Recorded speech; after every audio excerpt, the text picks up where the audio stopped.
නමෝ තස් භගවතු අරහතු සම්මා සම්බුද්දස්ස නමෝ තස් භගවතු අරහතු සම්මා සම්බුද්දස්ස ශ්‍රද්ධා සම්පන්න කාරුණික පින්තුනි හැම කෙනෙක්ම උතුම් සද්ධර්ම ශ්‍රවණයට සූදානම් වුණත් පින්තුනි ලෝතර සම්මා සම්බුදුරජාණන් වහන්සේ අප කෙරෙහි අනුකම්පාවෙන් දේශනා කළ ඒ උතුම් සද්ධර්මය ස්වල්පයක් නමුත් ශ්‍රවණය කර ගන්නටයි කවුරුත් මේ අවස්ථාවේදී සූදානම් වෙන්නේ.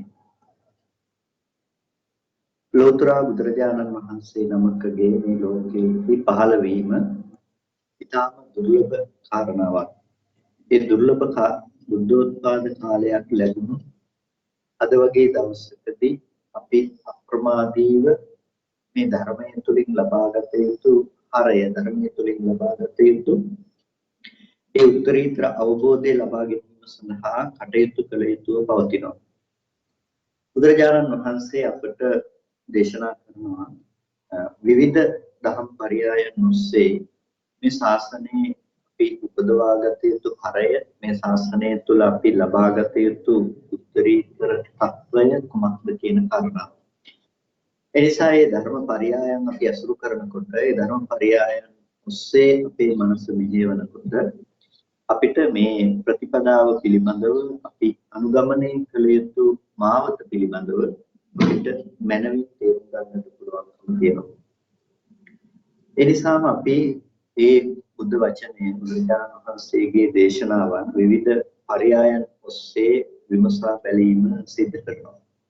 ධර්ම ශ්‍රවණය සිද්ධ වෙන්නේ අන්න ඒ කාරණාව. ඒ කියන්නේ භාග්‍යතුන් වහන්සේ අපට දේශනා කළ මේ ධර්මය අපි විවිධ පරයයන් ඔස්සේ අපි සාකච්ඡාවට භාජනය කිරීමට විවිධ පරයයන් ඔස්සේ අපි විමසා බැලීමයි සිද්ධ කරන්නේ. එතකොට මේ විදිහට අපි කරන විමසා බැලීම තුළින් එකක් ඉන්ද්‍රිය ධර්මයන් පරිපූර්ණත්වයට යනවා. ඉන්ද්‍රිය ධර්මයන් දියුණු කරගන්නට පුළුවන්කම ලැබෙනවා. ඒ වගේම මේ ඉන්ද්‍රිය ධර්මයන් දියුණු කර ගැනීම තුළ නිර්වාණ අවබෝධය සඳහා අවශ්‍ය වන අනිකුත් ධර්මයන් අපේ ජීවිතය තුළ ඇති කර ගන්නට පුළුවන්කම තියෙනවා. පින්තුනි බුදුරජාණන් වහන්සේ දේශනා කරපු ධර්මය අනුපූර්වගත ධර්මයක්. ඒක දුක්ම පිළිවෙලි අද දක්වා දේශනා කළ ප්‍රතිපදාවක් සහිත වටිනා දර්ශනයක්. ඒ වගේම මෙහි අග්‍රතම ඵලය මේ ජීවිතය තුළ උපදවාගෙන වාසය කරන්නට පුළුවන් තරමේ වටිනා ධර්මයක්. ඒ නිසා තමයි අපි මේ ධර්මයේ පිළිපදව විශේෂයෙන් නුවණින් සම්මර්ෂණය කළ යුතු වෙන්නේ. මොකද මේ පිළිවෙලින් පිළිවෙලට අපි ඉන්න තැන ඉඳලා අපිට දිනු කරගෙන යන්නට පුළුවන්කම තියෙන නිසා.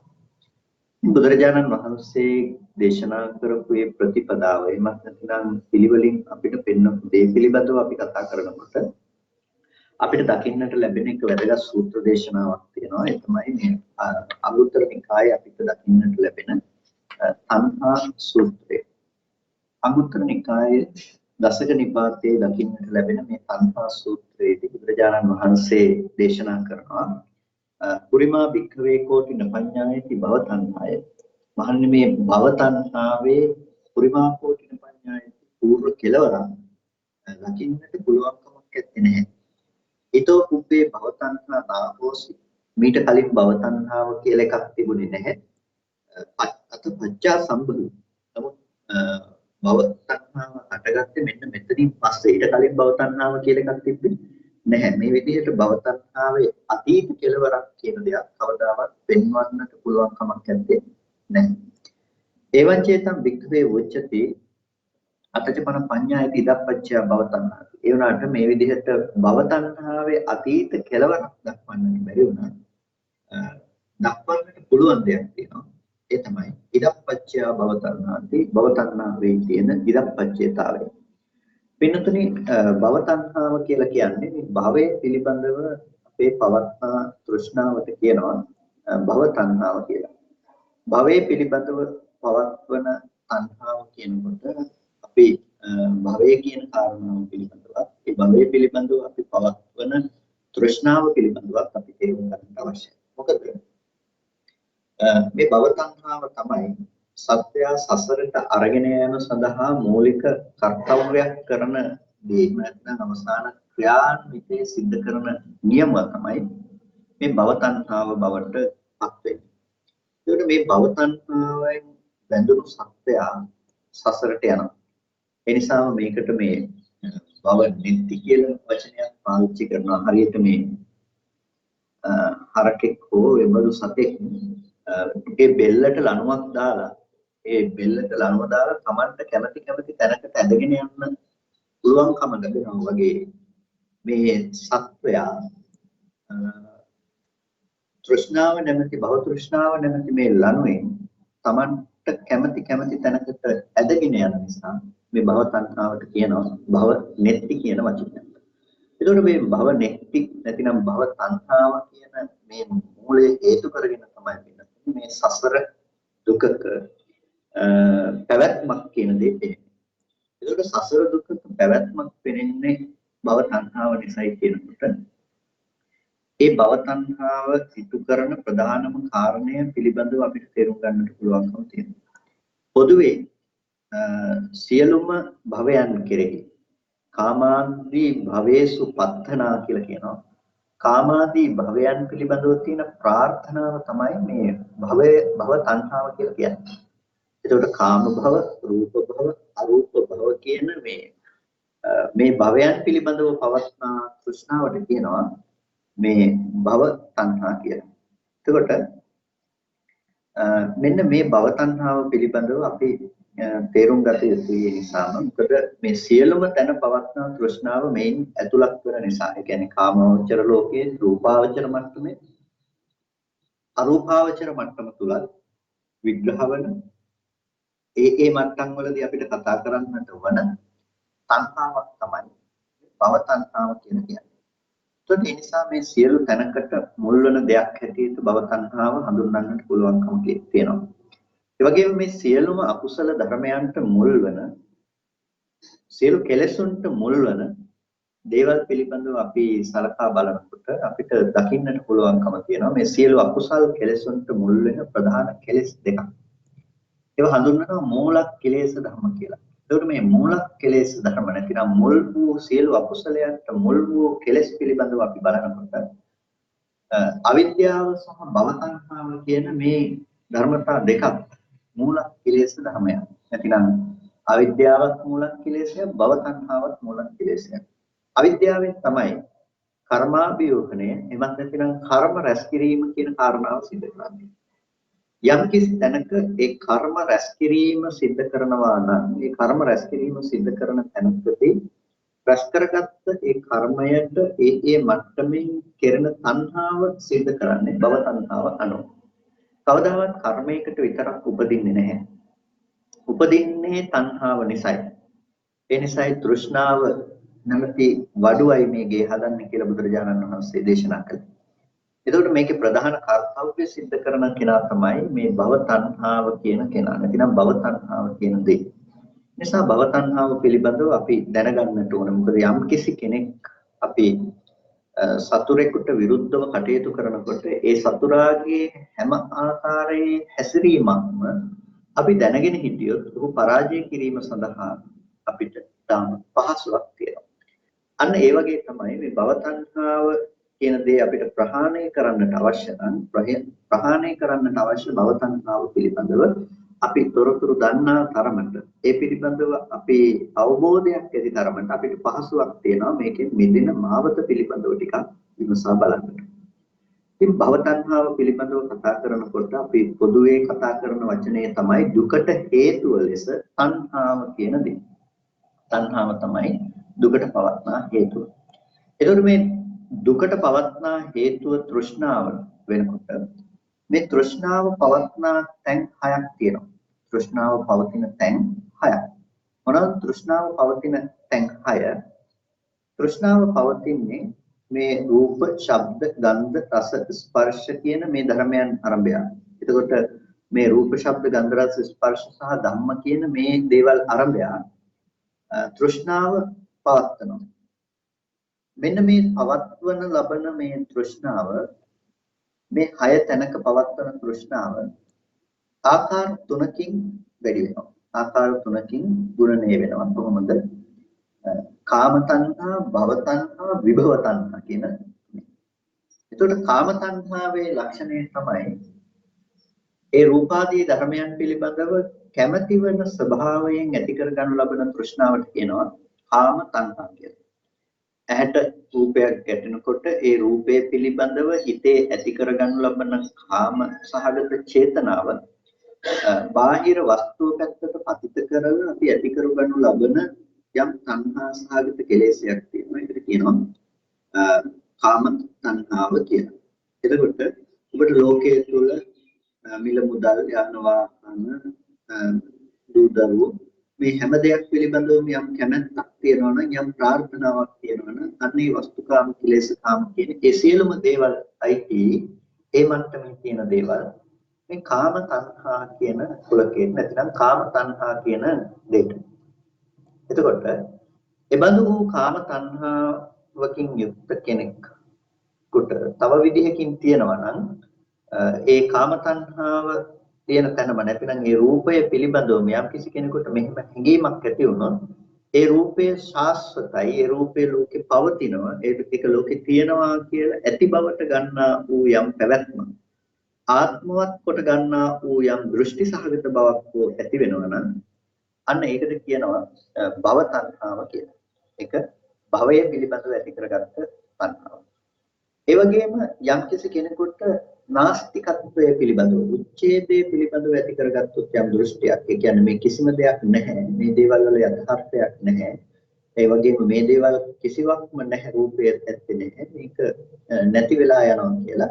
ඒ නැති වෙලා යන මතු සිඳීමක් පිළිබඳව මේක මෙතනින් නැති වෙලා යනවා, මේ කය නැති වීම, මේ සියල්ලම නැති වෙලා යනවා ආදී ලෙස ඇති කරගන්න ලබන උච්ඡේද සහගත යම් දැක්මක් තියෙනවා නම් මේකට කියනවා විභවය පිළිබඳව තියෙන තණ්හාවක් කියන. විභවය පිළිබඳව තියෙන කැමැත්තක් කියන.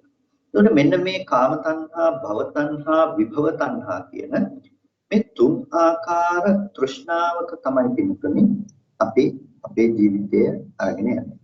එතකොට මේ තුන් ආකාර තෘෂ්ණාව රූපය අරබය, සද්දය, ගන්ධය, රසය, ස්පර්ශය, ධර්මයන් අරබය යෙදෙනකොට අන්න 18 ආකාර තෘෂ්ණාවක් බවට පත් වෙනවා. එක ආකාර 18ක තෘෂ්ණාවක් බවට. ඒ වගේම මේ තණ්හාවම ආධ්‍යාත්මික ධර්ම සහ බාහිර ධර්ම, ආධ්‍යාත්මික ආයතන සහ බාහිර ආයතන වශයෙන් දෙපැත්තකට බෙදනකොට ඒ 12කට ගුණණය වෙනකොට ඒකට 36 ආකාර තෘෂ්ණාවක් බවට පත් වෙනවා. ආධ්‍යාත්මික 18යි සහ බාහිර වශයෙන් ඇති කර ගන්න 18. ඒ වගේම මේක අතීත අනාගත වර්තමාන වශයෙන් ත්‍රිකාලිකව අපි පවත්වන තෘෂ්ණා ඡන්දය කියන එකෙන් 108 ආකාරයකට තණ්හාව පිළිබඳව කතා කරනවා. එතකොට මෙන්න මේ සෑම තැනකදීම භව තණ්හාව කියන එක තමාගේ කෘත්‍ය ප්‍රධාන වශයෙන්ම සිද්ධ කරලා තියෙනවා. නැතිනම් මේ හැම තැනකටම මූල පදනමක් ලෙස භව තණ්හාව හඳුන්වන්නට පුළුවන්. මේ භව තණ්හාව කියන වචනය පිළිබඳව අපි කතා කරනකොට භව තණ්හාව කියන එක ධර්මයේ තුල විග්‍රහ කරනකොට ඒ පරයයන් ඒ දහම් ණය ක්‍රමයන් පිළිබඳව අපි විමසා බලනකොට ඒ තැනදී විවිධාකාරයෙන් විස්තර වෙනවා. එහෙමත් නැතිනම් වෙනස්ව විග්‍රහ වෙනවා. දැන් කාම තණ්හා, භව තණ්හා, විභව තණ්හා කියනකොට රූපාරූප භවයන් පිළිබඳව පවත්නා තෘෂ්ණාව තමයි මේ භව තණ්හාව කියන්නේ කියලා එක තැනකදී විස්තර කරනවා. ඒ වගේම තවත් තැනකදී මේ භව තණ්හාව පිළිබඳව විස්තර කරනකොට මේ භවයේසු පත්තන නැත්නම් භවයන් පිළිබඳව ඇති ප්‍රාර්ථනා සංඛ්‍යාත තෘෂ්ණාව කාමාදී භවයන් කෙරෙහි ඇති තෘෂ්ණාව කියලා විස්තර කරනවා. විශේෂයෙන්ම දැන් අර තුනම විස්තර කරනකොට කාමය කියන්නේ කාම තණ්හා, භව තණ්හා, විභව තණ්හා කියන තුනම විස්තර කරනකොට එතනදී භව තණ්හාව රූපාරූප භූමීන් වලට අයිති දෙයක් හැටියට දක්වනවා. හේතුව තමයි කාම තණ්හාවෙන් කාමයක් භව තණ්හාවත් එක්ක ඉදිරිය තමයි ඇති වෙන්නේ. නමුත් කාමය තමයි ප්‍රධාන වෙන්නේ. ඒ නිසා එතනදී කාම තණ්හාව කියන එක මේ ලෝකේ පැවැත්ම විදිහට වෙනම කතා කරන නිසා කාම ලෝකයට සාධාරණව රූප අරූප ධාතුන් තමයි එතන භව තණ්හා කියන වචනේ විස්තර වෙන්නේ. නමුත් මේ මූල කිලේශාදී ධර්මයන් පිළිබඳව විස්තර කරනකොට අවිජ්ජාච භවතණ්හාච කියලා අවිද්‍යාව සහ භවතණ්හාවයි කියලා දක්වනකොට අන්න ඒ වගේ ස්ථානවල යෙදෙන භවතණ්හාවට මේ සියලුම කාමයේ පිළිබඳව තියෙන තණ්හාවක්, භවයේ පිළිබඳව තියෙන තණ්හාවක්, විභවයේ පිළිබඳව තියෙන තණ්හාවක් මේ ඔක්කොම ඇතුළත් වෙනවා. එතකොට මෙන්න මේ විදිහට ඇති කරගත්ත සියලු ආකාර තෘෂ්ණාවම පොදුවේ භවතණ්හාව කියන තැනින් අපිට කතා කරන්න පුළුවන්කම වෙනවා. එතකොට මොකද්ද මේ භවතණ්හාව කියලා කියන්නේ? එතකොට භවතණ්හාව පිළිබඳව අපි තේරුම් ගන්නකොට අපිට මේ භව දිට්ඨිය සහ භවය පිළිබඳව තේරුම් ගැනීමත් වැදගත් වෙනවා. භවය කියලා කියන්නේ පින්නතුනි භවಂತಿ සස්සතං. භවය කියලා කියන්නේ ශාස්ත්‍රත ගතිකත්වය. ඒ කියන්නේ ලෝකේ පවතිනවා කියලා ගත්තකම බාහිර වෛශේෂික ලෝකය අපිට විශේෂ වෙන ලෝකය තියෙනවා පවතින දෙයක්. ඒ පවතින ලෝකේ තමයි අපි ජීවත් වෙන්නේ කියලා මේ විදිහට අපි ජීවත් වෙන තැන නැතිනම් අපි පවත්නා තැන පිළිබඳව ගන්නා කමට කියනවා සාස්ත්‍ව සහිත කම කියලා. කියන්නේ සාස්ත්‍රය කියලා.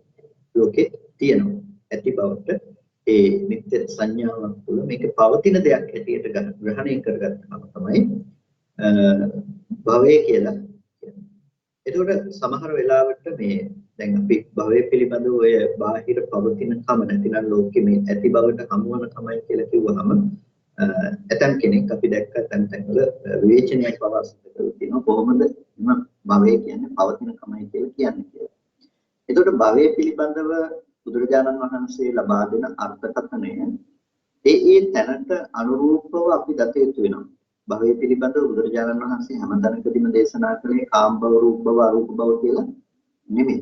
භවය පිළිබඳව දේශනා කරන බුදුරජාණන් වහන්සේ ඇතැම් තැනකදී වේදනා සංඥා සංස්කාර කියලා ස්කන්ධ ධර්මයන්ගෙනුත් පෙන්වනවා. සමහර තැනකදී කාම භව, රූප භව, අරූප භව කියලා ඒ විදිහටත් දක්වනවා. ඒ වගේම ඇතැම් තැනකදී පිළිබඳව විග්‍රහ කරනකොට මේ භවಂತಿ සසතං කියලා භවය කියලා කියන්නේ ශාස්ත්‍රයයි කියලා කියනවා. එතකොට ඒ තැන උපාදානය නිසා හටගන්න භවය කියන්නේ ඒ තැනක පැවැත්ම සකස් කරලා දෙනවා. පැවැත්ම සකස් කරලා දෙන්නේ පවතින භූමියක් සකස් කරලා දෙන්නේ. ඒ කියන්නේ යම් තැනක පිහිටා සිටීමක් විදිහට තමයි මේ භවය කියන දේ පවත්වන්නේ. එතකොට මේ පිහිටා සිටින්නට යම් කිසි දේවල් ලෝකෙ තුල හම්බ වෙනවා නම් ඒ හමුවන හැම තැනකදීම ඔහුට ඒ භවය කියන දේ තියෙනවා. ඒක අපි හොඳින් දත යුතුයි. මේකට අපි ඈඳාගත්තොත් මාළුක්‍ය පුත්ත සූත්‍රයේදී මාළුක්‍ය පුත්ත ආමඳුරන්ට බුදුරජාණන් වහන්සේ දිට්ඨ සුත මුත විඤ්ඤාත කියන ධර්මයන් පිළිබඳව නුවණින් දකින්නට කියලා දේශනා කරන තැනදී දිත්තේ දිත්තමත්තං සුතේ සුතමත්තං මුතේ මුතමත්තං විඤ්ඤාතේ විඤ්ඤාතමත්තං කියලා යම් කිසි කෙනෙක් දකිනවා නම් ඒ බඳු දකින කෙනාට ඒහා සමග පැවැත්මක් ඔහුට ඇත්තේ නැහැ. එතකොට බුදුරජාණන් වහන්සේ දේශනා කරනවා යතෝත්තම් මාළුක්‍ය පුත්ත නැතේන. මාළුක්‍ය පුත්ත ඔබ ඒහා සමග නැහැ. ඇයි? දැකීම හා සමග ඔබ නැහැ. දැකීම මාත්‍රයෙන් ඉවරයි කියලා ඔබ දකිනවා නම් ඒ දැකපු දේත් එක්ක ඔබ ඉන්නවා කියලා දෙය ගොඩනගන්න පුළුවන් කමක් නැත්තේ. මොකද මමත්වයේ ගොඩනගලා තින්නේ පවතින දේත් එක්ක. එතකොට ඒ විතරක් නෙමෙයි යතුත්වම් මාළුක්‍ය පුත්තන තේන තතුත්වම් මාළුක්‍ය පුත්තන තත්ත කියන. මාළුක්‍ය පුත්ත යමක් හා සමග ඔබ නැත්තම් තතුත්වම් මාළුක්‍ය පුත්තන තත්ත මාළුක්‍ය පුත්ත ඒ හේතුවෙන් ඔබ එතන නැහැ කියනවා. එතකොට අන්නේ එතන නැහැ කියලා කිව්වේ එතන පිහිටා සිටීමක් නැහැ කියන එක. එතන පැවැත්මක් නැහැ කියන එක. එතකොට යම් කිසි විදිහකින් දිට්ඨ සුත මුත විඤ්ඤාත කියන මේ ධර්මයන් පිළිබඳව පැවැත්මක් තියෙනවා නම් ඒ ධර්මයන් පිළිබඳව ලෝකෙ තුල තියනවා කියලා ගන්න කමක් තියෙනවා නම් අන්නේ ඒ පැවැත්ම පිළිබඳව ඇතයි කියලා අපි ගන්න සංකල්පය පිළිබඳව අපි ටිකක් නුවණින් විමී කරලා බලන්නට ඕන. අනේ ඇතයි කියලා අපි ගන්නකොට පින්නතුනි ඒ පවත්නා දේ පිළිබඳව තමයි අපිට මේ ලෝකය තුළ ඇසුරු කරන්නට තෘෂ්ණා ඡන්දේ පවත්වන්නේ. ඒ කියන්නේ ඒ භූමිය මත පිහිටා සිටලා තමයි අපි ඉදිරි දේවල් සියල්ලක්ම සිද්ධ කරගෙන යන්නේ. එතකොට යම් කිසි තැනක පිහිටා සිටින්නට තැනක් නැත්නම් ඒ කියන්නේ මේ භවයේ පිහිටා සිටීමක් නැත්නම් එතකොට අපිට ඇසුරු කරන්නට මේ තෘෂ්ණාව පවත්වන්නට භූමියක් හම්බ වෙන්නේ නැහැ. මේ හැමදේම දරාගෙන සිටින තැන වගේ තමයි මේ භවය කියලා කියන්නේ. කියන්නේ පවතින දේ පිළිබඳව අපිට තියෙන සංඥාව, පවතින දේ පිළිබඳව අපිට තියෙන හැඟීම. එතකොට මෙන්න මේ පැවැත්මක් පිළිබඳව ශාස්ත්‍රයක් පිළිබඳව අපිට යම් හැඟීමක් තියෙනවා නම් අන්න ඒකට කියනවා භවය කියලා. එතකොට අන්න ඒ පැවැත්ම සමග ඇති කරගන්න යම් කිසි තණ්හාවක් තියෙනවා. ඒ පැවැත්ම සමග ඇති කරගනු ලබන යම් කිසි දෘෂ්ටියක් තියෙනවා නම් අන්න ඒකට තමයි කියන්නේ භව මේ දික්තිය සහ භව තණ්හාව කියලා කියන්නේ. එතකොට භව තණ්හාවේ ලක්ෂණය තමයි හැම වෙලාවකදීම ඒ තෘෂ්ණාව පැවැත්වීම සඳහා භූමිය ස්පර්ශ කරලා දෙන දේ සිද්ධ කරලා දෙන එක. ඒ කියන්නේ කාමයේ වශයෙන් කාම තණ්හාව පවත්වන්න, රූපාරූප දේවල් පිළිබඳව තණ්හාව පවත්වන්න, විභවය පිළිබඳව තණ්හාව පවත්වන්නටත් මේ භව දිට්ඨිය කියන එක නැතිනම් භව තණ්හාව කියන එක ප්‍රධාන වශයෙන්ම උපකාර කරලා තියෙනවා. එනිසායි භව තණ්හාව මෙතනදී මූලික වෙන්නේ. ඒකයි මාළුක්‍ය පුත් හාමුදුරුවන්ට බුදුරජාණන් වහන්සේ දේශනා කරේ ditthasutta mutu viññāta කියන දේවල් ටික ඒ මාත්‍රයෙන් නැති වෙලා යනවා කියලා දැක්කොත් මාළුක්‍ය පුත් හාමුදුරුවන්ට ඔබ ඒ හා සමග නැහැ. ඔබ ඒ හා සමග නැත්නම් ඔබට පිහිටා සිටින්න තරම්. එතකොට අන්නේ පිහිටා සිටිනවා කියන එක තමයි මෙතනදී භවය කියන තැනින් දක්ස් කරන්නේ. ඒකට යම් විදිහකින් එතන පිහිටා සිටීමක් නැත්නම් මේ විදිහ හුරා උභය මන්ත්‍රය. එයා මේ ලෝකේ ජීවත් වෙන කෙනෙක් නෙමෙයි. ඒ වගේම නහුරා එයා පරලොව ජීවත් වෙන කෙනෙක් නෙමෙයි. ඒ වගේම උභය මන්ත්‍රේ මේ දෙක අතර ජීවත් වෙන කෙනෙකුත් නෙමෙයි. ඒසේවන්තෝ දුක්ඛසාති මේක තමයි මානසික දුකේ කෙලවර කියන බුදුරජාණන් වහන්සේ දේශනා කරා. ඒකට දැන් යම් තැනක පිහිටා සිටින් නැත්නම් ඒ පිහිටා නොසිටින කෙනාට මෙලොව පැවැත්මක් ලැබෙන්නේ නැහැ. ඒ මෙලොව පැවැත්මක් නැත්නම් උන්ට විෂය වන ලෝකය හසු වෙන්න තැනක් එකම ආයතනයකවත් හමු නොවන නිසා. විශේෂ වෙන ධර්මතාවයන්ගේ පැවැත්මක් එකම ආයතනයකවත් හමු වෙන නිසා තමයි උට මෙලොවක් නැත්තේ. ඒකට මෙලොව නැතිනම් මෙලොව ජීවත් වෙන කෙනෙක් ඉන්න තැන පුළුවන් කමක් නැත්තේ නැහැ. ඒකට ඒ පුද්ගල බවක් නැති වෙලා ගිහිල්ලා ඒ වගේම මෙලොව සහ මෙලොව ජීවත් වෙන කෙනෙක් නැති වෙනකොට පරලොව යන්න කෙනෙක් නැත්තේ නැහැ. එමත් නැතිනම් වෙනත් ලෝකයකට යන්න කෙනෙක් නැත්තේ නැහැ. එයාට පරලොවත් නැති වෙලා ගිහිල්ලා මේ දෙක අතරතුර කොහෙවත් ඉන්නවත් නෙමෙයි. ඒසේවන්තෝ දුක්ඛසාති මානසිකුත් මේක තමයි දුකේ කෙලවර. බුදුරජාණන් වහන්සේ මෙන්න මේ භවය නැමැති මේ දේ සිදු දාලා එළොව මෙලොව පරලොව මේ ආදී සියලුම දේවල් වල ශෝන්‍යත්වයටපත් කිරීමෙන් නැතිනම් ඡය කිරීමෙන් ලබා ගන්නා දුකේ කෙලවර පිළිබඳව දේශනා කරනවා. ඒ කියන්නේ භවය සිඳ දැමීම තුළ භව නිරෝධය කියන කාරණාව තුළ උපදෝගත් නිර්වාණය කියන දේ මෙතන කතා කරනවා. එනිසා මේ භවය පිළිබඳව අපි කතා කරනකොට මෙන්න මේ ශාස්ත්‍රික සහගත භවය නැතිනම් පැවැත්මක් සහිතව අපිට හමු වන භවය කියන දේ පිළිබඳව අපි තේරුම් ගන්නට අවශ්‍යයි. ලෝකයේ තුල ඒ පවතිනවා කියලා ගත්ත සංකල්පනාව මත තමයි තියෙන්නේ අපේ සියලු ආකාර ජීවිතය පවතින්නේ. නැතිනම් සියලු ආකාරයෙන් අපි ජීවිතය අරගෙන යන්නේ අන්නේ පවතිනවා කියලා ගත්ත භව සංකල්පනාව මත. ඒකට මේ භව සංකල්පය යම් විදිහකින් අපි ළඟ දියුණු වෙනවා නම් මේ භව සංකල්පනාව අපි ළඟ වැඩෙනවා නම් ඉන්නත් අන්න ඒ සෑම අවස්ථාවකම අපිට මේ ලෝකෙ පිටා සිටින්නට පැවැත්මට තැනක් තියෙනවා. අපේ ජීවිතය කියන දේ අපිට හම්බෙලා තියෙන්නේ ඒත් එක්කම.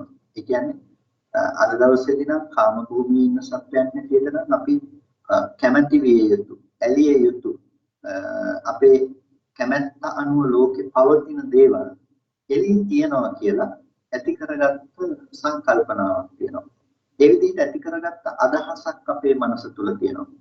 අන්න ඒ අදහසත් එක්ක තමයි පින්නතුනේ අපි ජීවත් වෙන්නේ. ඒකට ඒ අදහසත් එක්ක ජීවත් වෙනකොට අපේ ජීවිතය තුල පින්නතුනේ නිකම්ම මෙහි ඇති කරගන්න සංකල්ප බාහිර ලෝකයට පතිත කරන ඒ කාමය විඳින මට්ටමේ දේවල් පවතිනවා කියන තැනක ඒ මනෝභාවය අපිට තියෙනවා. ඒ මනෝභාවය තියෙනකන් අපිට කාම ලෝකයෙන් මිදෙන්න පුළුවන් කමක් නැත්තේ. කාම ලෝකයේ පැවැත්ම කියන එක නිකම්ම නිර්මාණය වෙලා තියෙනවා. අන්න ඒක තමයි භව තණ්හාවේ තියෙන ලක්ෂණය. ඒ තැනට ඔබ අලවා තබනකම් ඒ තැන ඇති බවට ඔබට ප්‍රතිනිර්මාණය කරලා දෙනකම තමයි මේ භවය කියන භව තණ්හාව කියන දේ ලක්ෂණේ බවට පත් වෙලා. ඉතින් මේ භව තණ්හාව කියන එක මේ මෙන්න මෙතනදීනුයි හටගත්තේ කියලා කාටවත් අතීත කෙලවරක් භව තණ්හාවේ දක්වන්න පුළුවන් කමක් නැත්තේ. කිසිම තැනක භව තණ්හාවේ අතීත කෙලවරක් දක්වන්න පුළුවන් කමක් නැත්තේ නැහැ. හැබැයි භව තණ්හාවේ අතීත කෙලවරක් දක්වන්නට බැරි වුණාට කෙනෙකුට දක්වන්න පුළුවන් එක දෙයක් තියෙනවා. ඒ තමයි භව තණ්හාවේ අතීත කෙලවරක් දක්වන්නට බැරි වුණාට භව තණ්හාවෙහි ඇති ඉදප්පච්චයතාවය දක්වන්න පුළුවන්කම තියෙනවා. ඉදප්පච්චයතාවය කියලා කියන්නේ පින්නතුනේ මේ ප්‍රත්‍යතාවය මත නැතිනම් මෙන්න මේ හේතුව නිසා මේ දේ ප්‍රත්‍ය කරගෙනයි මේ හටගත්තේ කියලා අස්මින් සතිය දන්නෝති. ඒකට මේ අස්මින් සතිය දන්නෝති මේ ඇති කල්හි මේ වෙනවා කියලා ගන්න මෙන්න ඉදප්පච්චයතාවය පෙන්වන්නට පුළුවන්කම තියෙනවා. මේක නැති වුණොත් මේක නැති වෙනවා. එතකොට මේ ඇති වුණොත් ඇති වෙනවා කියන තැනදී මොකක්ද ඒ භව තණ්හාවට තියෙන හේතුව කියලා අපි විමසා බැලිය යුතු වෙනවා. ඒකට භව තණ්හම් පහම් වික්කවේ සාහාරං වදාමි. මහණෙනි මම භව තණ්හාව කියන එක ඉදප්පච්චයතාවයකින් යුක්තයි. ඒ නිසා භව තණ්හාව කියන එක සාහාරං වදාමි. මහණෙනි මම ආහාර සහිත වූවක් කොට කියනවා. එතකොට මොනවද මේ භව තණ්හාවට තියෙන ආහාර සහිත බව? මේක අනාහාර වෙන්නේ නැහැ කොයි වෙලාවකවත්. අවිද්‍යාතිස් වචනියන් ඒ භව තණ්හාවට ආහාර වන දෙයට අපි මොකද්ද කියන්නට ඕනේ? භව තණ්හාවට ආහාරයේ බවට පත් වෙන්න පින්නතුනි අවිද්‍යාව කියන දේ. එතකොට අවිද්‍යාව තමයි භව තණ්හාවට ආහාරය. යම් කිසි තැනක අවිද්‍යාව තියෙනවා නම් අවිද්‍යාව තියෙන තැනක භව තණ්හාව කියන දේ හට ගන්නවා. භව තණ්හාව ඇත්නම් අවිද්‍යාවේ පැවැත්ම තියෙනවා. අවිද්‍යාවේ පැවැත්ම යම් තැනක තියෙනවා නම් එතන භව තණ්හාවේ පැවැත්මක් වෙනවා. එතකොට මෙන්න මේ නිසා තමයි අවිද්‍යාව අනුසය තිබුණා. නැත්නම් අවිද්‍යාව සිඳලා නැති තාක් ප්‍රතිසන්දී පිණිස අරගෙන යන්න පුළුවන්කම තණ්හාව නිසා සකස් කරලා දෙනකම සිද්ධ කරන්නේ. ඒ නිසා භව තණ්හාවට යමක් හේතුයි නම් යම් භව තණ්හාව යමක් ආහාර කොට පවතිනවා නම් ඒ භව තණ්හාව ආහාර කොට පවතින පින්නතුනි මේ කියන අවිද්‍යාව. අවිද්‍යාව ආහාරය කරගෙන තමයි භව තණ්හාව කියන දේ දියුණු වෙන්නේ, භව තණ්හාව කියන දේ වැඩෙන්නේ. එතකොට අවිද්‍යාව කියලා කියන දේ පිළිබඳව අපි දන්නවා මොකක්ද අවිද්‍යාව කියන්නේ කියලා. අවිද්‍යාව කියලා කියන්නේ මේ දුක්ඛේ අඥානං, දුක්ඛ සමුදය අඥානං, දුක්ඛ නිරෝධය අඥානං, දුක්ඛ නිරෝධගාමිනී පටිපදාය අඥානං කියන මෙන්න මේ අවිද්‍යාව. දුක ගැන දන්නේ නැහැ. දුකේ හට ගැනීම කියන දේ දන්නේ නැහැ. දුකේ වැය වීම කියන දේ දන්නේ නැහැ. නැත්නම් දුක්ඛ නිරෝධය පිළිබඳව දන්නේ නැහැ. දුක්ඛ නිරෝධගාමිනී ප්‍රතිපදාව පිළිබඳව දන්නේ නැහැ කියලා ඇති කරගත්ත නොදන්නාකම තමයි අවිද්‍යාව කියලා කියන්නේ. ඉතින් නොදන්නාකම ඇති තැනක අපි අර මුලින් සිහිපත් කළා වගේම සිද්ධ කරන දේ තමයි කර්ම රැස් කර ගැනීම. තණ්හාවට පුළුවන් කමක් තිබුණේ නැහැ කෙනෙක්ව සසරට අරගෙන යන්න පුළුවන් කමක් තිබෙන්නේ නැහැ. තණ්හාවට විතරක් මේ දේ කරන්න පුළුවන් කමක් නැහැ. ඒකට කර්මයක් අවශ්‍යයි. කර්මයකට විතරක් පුළුවන් කමක් නැහැ කෙනෙක්ව සසරට අරගෙන යන්න. ඒකට තණ්හාවක් අවශ්‍යයි. එතකොට ඒ කර්මයට තණ්හා කරපු නිසා තමයි කෙනෙක් උපදින්නේ. ඒ වගේම තමයි ඒ කර්ම කරන්න පුළුවන් කමක් නැහැ යථාර්ථවාදී දැක්මකින්. නැත්නම් යථාභූත ස්වභාවය යම් තැනක අවබෝධයක් තියෙනවා නම් එතන කර්ම රැස් කර ගැනීමක් නැහැ.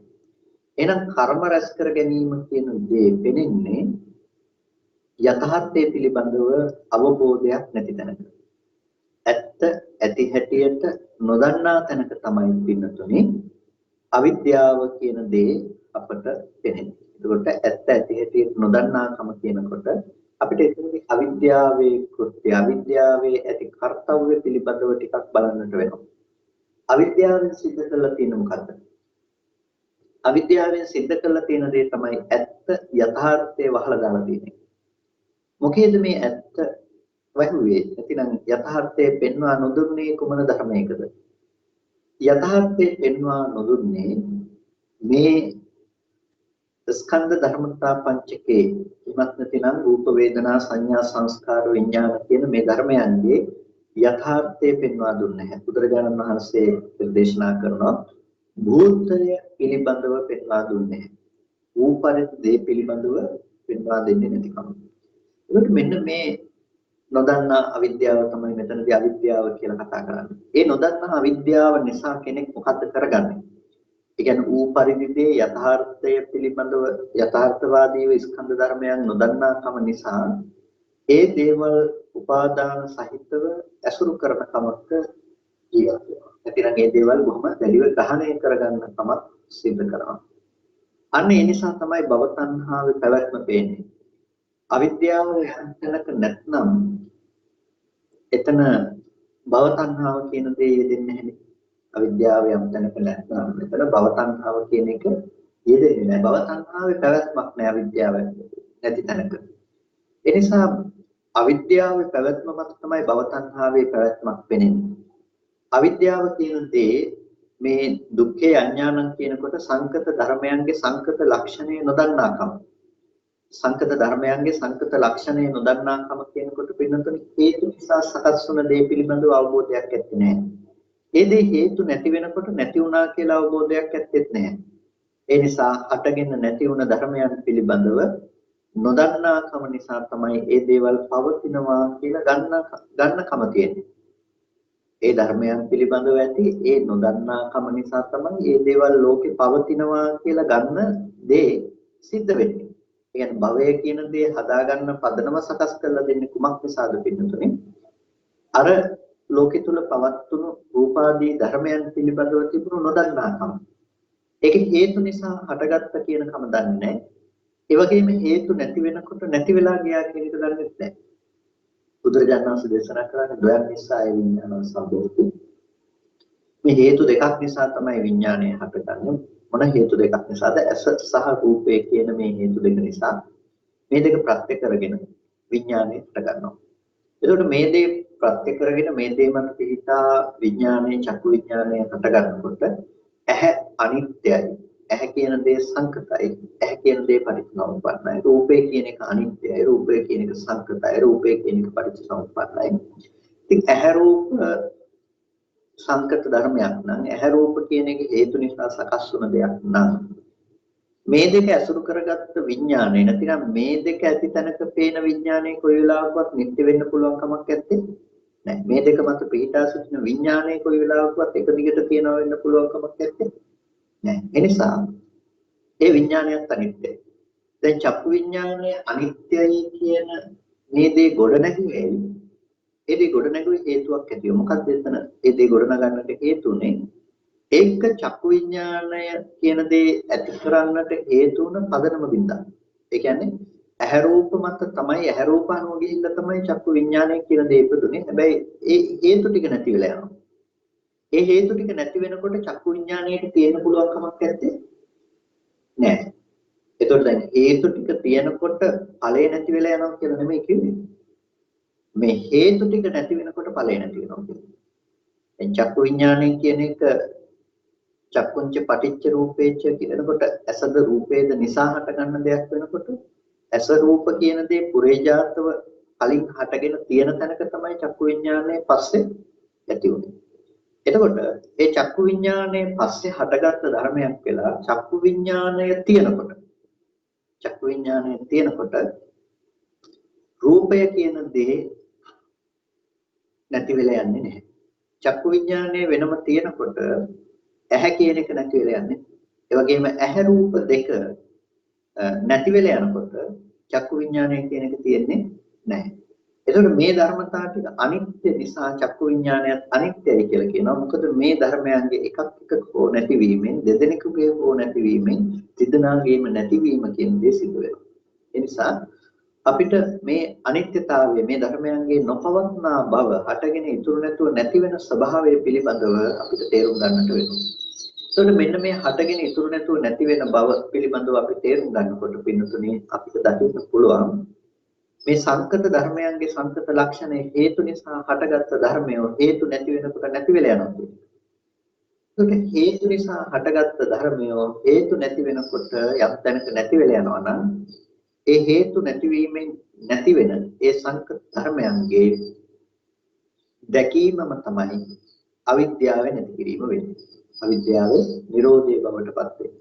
ඒකට අවිද්‍යාව යම් තැනක නැත්නම් අවිද්‍යා නිරෝධය තුල ලබාගත් දෙයට කියනවා පින්නතුනේ විද්‍යාව කියලා. අවිද්‍යා නිරෝධය තුල ඒ උපදවගත් දෙයට කියනවා විද්‍යාව කියලා.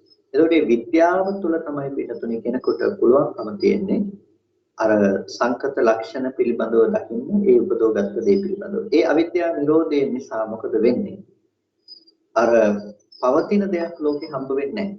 ඒකයි මාළුන්ගේ පුත්‍ර සූත්‍රයේදී මාළුන්ගේ පුත්‍ර හාමුදුරුවන්ට බුදුරජාණන් වහන්සේ දේශනා කරන්නේ මේ ලෝකේ දිට්ඨ සුත්ත මුත්ත විඤ්ඤාත කියන දේවල් අරඹය තමයි ලෝකේ මමත්වය කියන දේ පෙනෙන්නේ.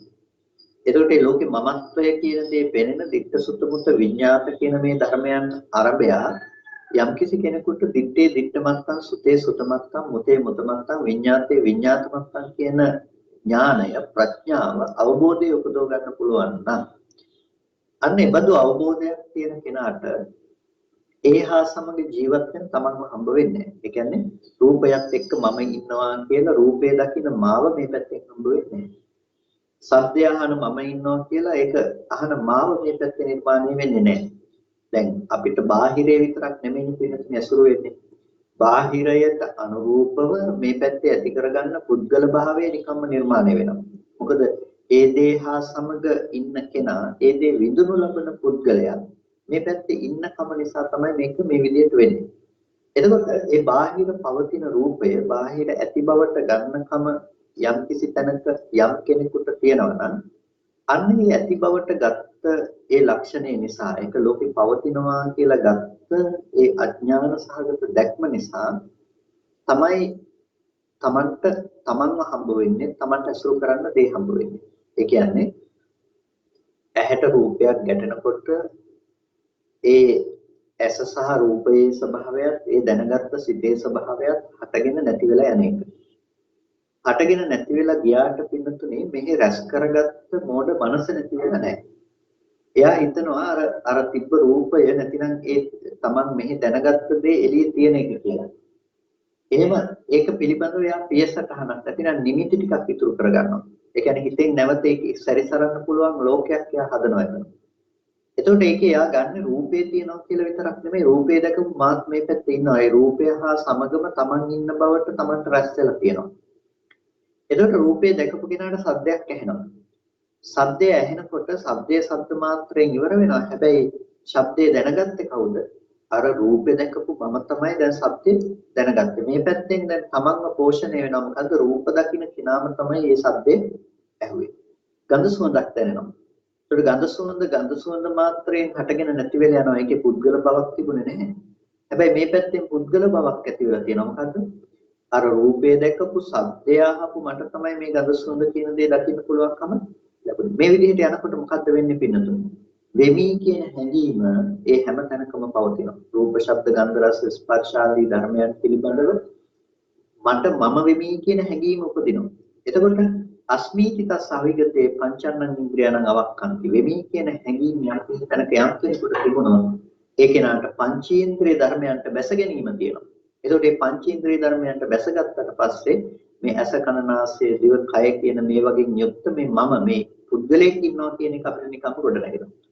පිටුතුනේ පුද්ගල බව ගොඩ නැගිලා තියෙන්නේ ඒ රූපේ පැත්තේ ජීවත් වෙන තමන්ව තමන්ට හම්බ වෙලා තියෙන මොකක් නිසාද? ඒ තමන්ව තමන්ට හම්බ වෙලා තියෙන හේතුවක් නිසා ඒ හේතුව තමයි අර දිට්ඨ සුත මුත විඤ්ඤාතාදී ධර්මයන් පිළිබඳව තියෙන අනවබෝධය. ඒ ධර්මයන් පිළිබඳව අපි ඇති කරගත්ත වැරදි සහගත සංකල්පනාව. දැක්කේ නෑ අනිත්‍ය ධර්මය අනිත්‍යයි, සංකත ධර්මය සංකතයි, පටිච්චසමුප්පන්න ධර්මය පටිච්චසමුප්පන්නයි කියලා දැක්කේ නෑ. ඒ නිසා ඒ ධර්මයන් පිළිබඳව සත්පුද්ගල භාවයෙන් ඇසුරු කළා. ඇසුරු කරන කම නිසා ලෝකේ පවතිනවා කියලා ඒ දේවල් පවතිනවා සහ විදින මම ඉන්නවා කියලා හම්බුණා. එතකොට ඒ හම්බුණ මට ලෝකේ කැමැති අකමැති බව පවත්වාගෙන යන්න දැන් වෙලා තියෙනවා. එතකොට අන්න ඒ බඳු මට්ටමක ජීවත් වෙන කෙනෙකුට තමයි පින්නතුනේ බුදුරජාණන් වහන්සේ දේශනා කළේ ඒ ධර්මයන් හටගත්තු ධර්මයන් තමන්ව නිර්මාණය කරන තැන ඒ නිර්මාණය වන බව දුරු කරන්න කියලා. ඒ කියන්නේ ඒ හටගත්තු රූපේ ඉතුරු නැතුව නැති වෙන බව දකින්න, හටගත්තු ශබ්දේ ඉතුරු නැතුව නැති වෙන බව, ගන්ධේ රසේ ස්පර්ශේ ඉතුරු නැතුව නැති වෙන බව දකින්න, දැනගත්තු දේ ඉතුරු නැතුව නැති වෙන බව දකින්න කියලා පෙන්නනවා.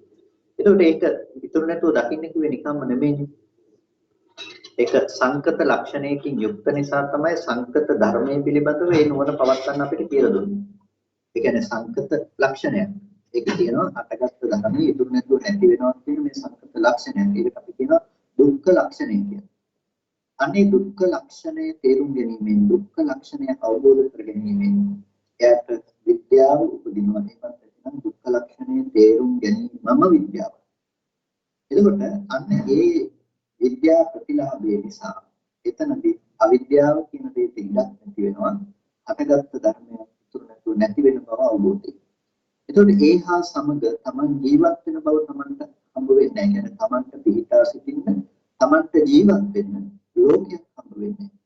Tamanට ජීවත් වෙන්න, Tamanට පිහිටා සිටින්න ලෝකයක් හම්බ නොවනකොට බුදුරජාණන් වහන්සේ දේශනා කරනවා එතන පැවැත්මක් කියන දේ නැහැ. ඒ කියන්නේ යම් තැනක ඒ හා සමග Taman නැත්තම්, රූපේ හා සමග මම බිහි වෙන්නේ නැත්තම්, රූපේ හා සමග මම බිහි නොවන තැනක මට ඉන්න තැනක්, පිහිටා සිටින තැනක් නැහැ. කියන්නේ මේ විදිහේ රූප, ශබ්ද, ගන්ධ, රස, ස්පර්ශ තියෙන මේ ලෝකෙ මම ජීවත් වෙනවා කියලා ඇති කරගත්ත වැරදි සංකල්පනාවක් එතන ඉඩක් නැහැ. ඒතකොට එතන ඉඩක් නැති වෙනකොට එතන ඉඩක් නැති වෙනකොට එයාට මේ ලෝකේ පැවැත්මක් හෝ පරලෝක පැවැත්මක් හෝ වෙන්නේ ඒ සේවන්තෝ දුක්ඛ සාති මේක දුකේ කෙලවරයි. ඒ දුක් විඳින්න කෙනෙක් හෝ දුක ගේන්න පුළුවන් දෙයක් එයාට හම්බ වෙන්නේ නැතිකම නිසා. එතකොට මේක එක පැත්තකින් ගත්තාම බොහොම තේරුම් කාරණාවක්. එක පැත්තකින් ගත්තාම බොහොම ප්‍රත්‍යක්ෂ කළ හැකි යථාභූත දැක්මක්. එතකොට මෙන්න මේ විදිහට අපිට මේ ධර්මයන් අනුරූපව තේරුම් ගන්නට වෙනවා. මොකක් නිසාද භව තණ්හාව ඇති වෙන්නේ? භව තණ්හාවට ආහාරයේ බවටපත් උනේ අවිද්‍යාව නිසා. අවිද්‍යාව යම් තැනක තිබුණොත් තමයි භව තණ්හාව දියුණු වෙන්නේ. හැබැයි ඒ සංකත ධර්මයන්ගේ රූපාදී සංකත ධර්මයන්ගේ ඒ ලක්ෂණය පිළිබඳව අපි මනාව තේරුම් ගත්තොත් ඒ රූපාදී ධර්මයන්ගේ තේරුම් ගත්ත සංකත ලක්ෂණය නිසා පිළිතුරේ අපිට එතනින් එහාට භව තණ්හාව පැවැත්මක් නැහැ. ඒ කියන්නේ අවිද්‍යාව නැති වුණොත් භව තණ්හාව පැවැත්මක්. අවිද්‍යාව තිබුණොත් තමයි භව තණ්හාව. ඒ භව තණ්හාව නැති කරන්න අවශ්‍ය කෙනා නැති කල යුත්තේ. අවිද්‍යාව නැති කල යුතුයි. අවිද්‍යාව නිරෝධයෙන් තමයි අපිට භව තණ්හාව නිරෝධ කරන්න ඕනේ. භව තණ්හාව තියෙනකොට අවිද්‍යාව නිරෝධ කරන්න පුළුවන්කම මේ අවිද්‍යාව තියෙනකොට භව තණ්හාව නැති කරන්න පුළුවන් කමක් නැත්තේ නැහැ. එතකොට බුදුරජාණන් වහන්සේ මේ සූත්‍රය බොහොම අපූර්වවට දේශනා කරනවා මේ වටිනා පෙළක්. එතකොට මේ අවිද්‍යාව කියන එක පිළිමහන්නේ මම අවිද්‍යාව අනාහාර කොට දේශනා කරන්නේ. අවිද්‍යාවම වික්කවේ සාහාරම දාවෙන් මහන්නේ මම අවිද්‍යාව ආහාර සහිත වූවක් කොට කියනවා. මොකද අනාහාරෝ මේක මේ අනාහාර වූවක් කොට මම කියන්නේ නෑ නෝ අනාහාරක්. ඒකට මේ අනාහාර දෙයක් එහෙම නෙමෙයි අවිද්‍යාව කියන එක. ඒකත් ඇති වෙන්නේ යම් කිසි දෙයක් ආහාර වශයෙන් අරගෙන. මොකද්ද ඒකට තියෙන ආහාරය? අන්න අවිද්‍යාවට තියෙන ආහාරය තමයි පංච නීවරණයේ පංච නීවරණ වචනීය පංච නීවරණයේ කියේතු. අවිද්‍යාව ඇති වෙන්නේ පංච නීවරණ ධර්මයන් නිසා. පංච නීවරණයන් ආහාර කොටගෙන කියන පංච නීවරණයන් වැඩෙන පරිසරයේ තමයි අවිද්‍යාව කියන දේ දිනු වෙන්නේ. කාමච්ඡන්දය, ව්‍යාපාදය, තීනමිද්ධය, උද්ධච්ච කුක්කුච්ච සහ විචිකිච්ඡාව කියන මේ ටික යම් තැනක තියෙනවා නම් මේ පහ තියෙන තැනක තමයි මෙතන අවිද්‍යාව කියන දේ දිනුනේ. ඒකට කාමච්ඡන්දය කාමයේ කෙරෙහි ඇති කරගත්ත සංකල්පනාව. ඒතකොට කාමයේ කෙරෙහි ඇති කරගත්තේ සංකල්පනාව ඇති වෙන්නේ කොහොමද? නිකම් නැති වෙච්ච දෙයක් නෙමෙයි. සුබ නිමිත්තං වික්කවේ අයෝනිසෝ මනසිකරෝතු අනුපන්නාචේව කාමච්ඡන්දෝ උපජ්ජති උප්පන්නාචේව කාමච්ඡන්දෝ වියෝ භාවාය වේපුල්ලාය සම්මතති. සුබ නිමිත්ත නිසායි කාමච්ඡන්දේ උපදින්නේ. සුබ නිමිත්ත කියන දේ අයෝනිසෝ මනසිකාරය කරන නිසා නුනුවණින් මෙනෙහි කරන නිසා නූපන් කාමච්ඡන්දේ උපදිනවා. උපන් කාමච්ඡන්දය විපුල බවට පත් වෙනවා. එතකොට කාමච්ඡන්දයේ හේතුව සුබ නිමිත්ත කියලා පෙන්වනවා. සුබ නිමිත්ත කියලා කියන්නේ විපල්ලාස ධර්මයක් සුබයි කියන ලෝකයේ දුක්ඛ ධර්මයේ පිළිබඳව නොදන්නා කම නිසා ලෝකයේ සුබයි කියලා කියති කරගන්නවා. එතකොට හිතේ පෙරළුණු සංඥාවක්. ඒකට හිතේ පෙරළුණු සංඥාව නිසා තමයි පින්තුනේ අපිට මේ දුක කියන දේ පද්දවන්න ඕනේ සැකසෙන්නේ. ඒකට මෙන්න මේ කියන අවිද්‍යාවට ප්‍රත්‍ය ධර්මයක් විදිහට අවිද්‍යාවට ආහාර වන දෙයක් හැටියට තමයි කාමච්ඡන්දේ පිළිබඳව කතා කරන්නේ. වගේම ව්‍යාපාදයේ තීනමිත්තේ උද්ධච්ච කුක්කුච්ච විචිකිච්ඡා කියන මේ ටික ඔක්කොම පෞද්ගලික. ආහාරය කියන තරමේ පිළිතුර මේක වැඩෙන්න මේක දියුණු වෙන්න තියෙන පරිසරය සකස් කරනවා. ඒකට යම් තැනක මේ ටික තියෙනවා නම් එයාට අවිද්‍යාව දුරු කරනවා කියන දේ වෙන්නේ නැහැ. කියන්නේ නීවරණ වලින් මැඩුණු නීවරණ වලින් සම්පූර්ණම ආකූලත්වයට පත් කළ මනසක් නම් යම් කෙනෙකුගේ තියෙන්නේ. එයාට මේ අවිද්‍යාව නිරුද්ධ කරනවා කියන දේ කරන්න පුළුවන් කමක් නැහැ. මේ අවිද්‍යාව දිනු වෙන්නේ මේ ආහාර ටික ලබාගෙන. මේ ආහාර ටික නතර කරොත් විතරයි පිළිතුරු මේක අවිද්‍යාව කියන දේ නතර කරන්න පුළුවන්. එහෙනම් අපිට අවිද්‍යාව දුරු කරන්න නීවරණ දුරු කරගන්න වෙනවා. හැබැයි නීවරණ පිළිබඳව අපේ සැලකිල්ලක් නොදක ගත්තොත් මේ දර්ශනය අරගෙන අවිද්‍යාව දුරු කිරීම පිණිස තියෙන දර්ශනය අරගෙන අපි දැනගත්තා කියන පමණින් මේක දුරු කරන්න පුළුවන් කමක් නැහැ. අපිට නීවරණ දුරු කරන මගක් නැහැ. ඒ නිසා නීවරණ දුරු වෙන මගක් තියෙන්න ඕනේ. නිසා අපේ ජීවිතයේ අපි ප්‍රතිපදාව පැත්ත හදාගන්න පැත්ත ගැන බලනවා නම් පිටුතුනේ අපි නීවරණ දුරු කරන්න නීවරණ යටපත් කරලා දාන්න මොනතරම් ව්‍යායාමයක් මොනතරම් වෙහෙසක් අපි දරනවාද කියන එක ගැන අපිට ටිකක් නුවණින් කල්පනා කරලා බලන්න වෙනවා. මොකද නීවරණ ධර්මයන් දුරු කිරීම පිණිස අපි කිසිදු උත්සාහයක් කරන්නේ නැත්නම් කාමච්ඡන්දය ඇති වෙලා ඒක කාම පරිලාහය දක්වා දියුණු වෙලා යනවා නම් ව්‍යාපාදය ඇති වෙලා ඒක ව්‍යාපාදය ගින්නක් බවට පත් වෙනවා නම් එන්නතුනේ අපි දන්නේ නැහැ මේ නීවරණ සහිත මනස අපේ ජීවිතේ ගොඩ නැගෙනවා කියන එක. ඒකට ඒ ගොඩ නැගෙනවා කියන නොදන්නා කෙනාට ඒ හැමතැනකම අවිද්‍යාව මිසක වෙනත් දෙයක් නෙමෙයි පවතින්නේ. අවිද්‍යාව තියෙනකන් උට විද්‍යාව උපදින්නේ නැහැ. නැත්නම් වෙලාවට අපිට පේනවා අපේ ජීවිත දිහා බලනකොට කෙනෙකුගේ ජීවිත දිහා බලනකොට මේක තේරුම් ගන්න පුළුවන් කමක් නැහැ. මේක කොච්චර කිව්වත් මේක අවබෝධ වෙන්නේ නැහැ. මේ විදිහට නොයෙක් ප්‍රශ්න නොයෙක් ගැටලු තියෙනවා. මේ ගැටලු ප්‍රශ්න තියෙන්නේ මේකට ප්‍රධාන හේතුව තමයි පිටුනේ. මේ පංච නීවරණ ධර්ම. පංච නීවරණ විග්‍රහිත මනසක් හදාගන්නයි අපි උත්සාහ නොකරන්නේ. අපි කොච්චර නිවන් දැකීමේ අවශ්‍යතාවය අපිට දැන නැගුණා. අපේ හිත නැවත නැවතත් නීවරණයන්ගෙන් ආකූල කරනවා. ඒ නීවරණ නැමැති උපාදාන ලැබගෙන, කියන්නේ උපාදාන කියන්නේ හේතු ටික ලැබගෙන අවිද්‍යාව නැමැති ගින්න බුරුපුරා නැගෙනවා පවතිනවා. ඒක නැති වෙන්නේ නැහැ. යම් කිසි විදිහකින් ඔය ටික අපිට අයින් කරන්න පුළුවන් නම් නීවරණ කියන ටික අන්න අවිද්‍යාවට තියෙන පදනම ආහාර ටික නැතිලා යනවා. ඒ කියන්නේ යම් කිසි කෙනෙක් ගින්නක් ඇවිලෙනකොට ඇවිලෙන ගින්න නිවන්න උණු වෙනකොට වියලි ගොම වියලි තනකොළ වියලි දර ගෙනල්ලා මේ ගින්නට නැවත දානවා නම් පිටුතුනි හිතනවාද මේ ගින්න නිවන්න පුළුවන් මේ කියලා. මේ ගින්න කවදාවත් නිවන්න පුළුවන් කමක් නැත්තේ. ඒ නිවන්න පුළුවන් කමක් නැත්තේ මේ ගින්නට අවශ්‍ය උපාදාන ගින්නට අවශ්‍ය ඉන්ධන ලැබෙනවා. ඉන්ධන ලැබෙනකන් ගින්න පවතිනවා. හැබැයි යම් කිසි කෙනෙක් ගොම දර වතුර ගෙනල්ලා මේකට හදනවා නම් මේකට දානවා නම් මේ ගින්න ක්‍රමක්‍රමයෙන් ඡේද යනවා. ක්‍රමක්‍රමයෙන් නිවීමට යනවා. ඒකට හේතුව මොකක්ද? ඒ ගින්නට අවශ්‍ය ඉන්ධන උපාදාන ලැබෙන්නේ නැතිකම නිසා. එතකොට අන්න අපි පංච නීවරණ ධර්ම අපේ ජීවිතයේ දවසේ වැඩි කාලයක් යන ඔබේ අවධානය යොමු කරලා බලන්න. මේ දවසේ වැඩි කාලයක් තුල ඔබේ හිත නීවරණ ධර්මයන්ගෙන් ආකූල වෙලා නම් නීවරණ ධර්මයන්ගෙන් වහගෙන නම් හැබැයි ඔබ සුළු මොහොතකට විතරක් හිතනවා නම් මේ දර්ශනය ගැන හිතලා බලන්න මේ ටික විතරක් කල්පනා කරනවා නම් පිටුතුනර දුකේ කෙලවර කිරීම කරන්න පුළුවන් කමක් නැහැ. මොකද ඔබ වැඩිපුර ඉන්ධන සපයලා තියෙන අවිද්‍යාව නිසා.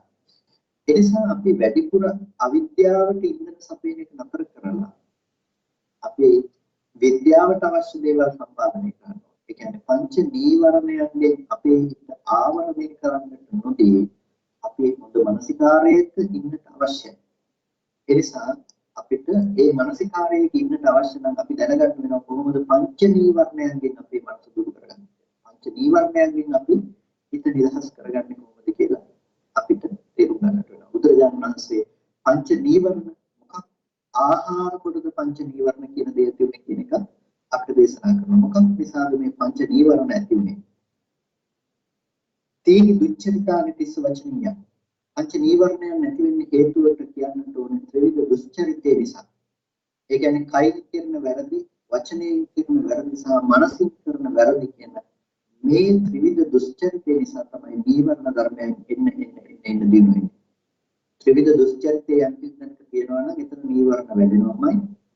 ඒ නිසා ත්‍රිවිධ දුස්චරිතය කියන දේ වළක්ව ගන්න ඕනේ නීවරණ කරන්න ඕන. ඒ කියන්නේ ඔබ කය සංවර කරගත යුතුයි. ඔබ වචනේ සංවර කරගත යුතුයි. ඔබ මනස සංවර කරගත යුතුයි.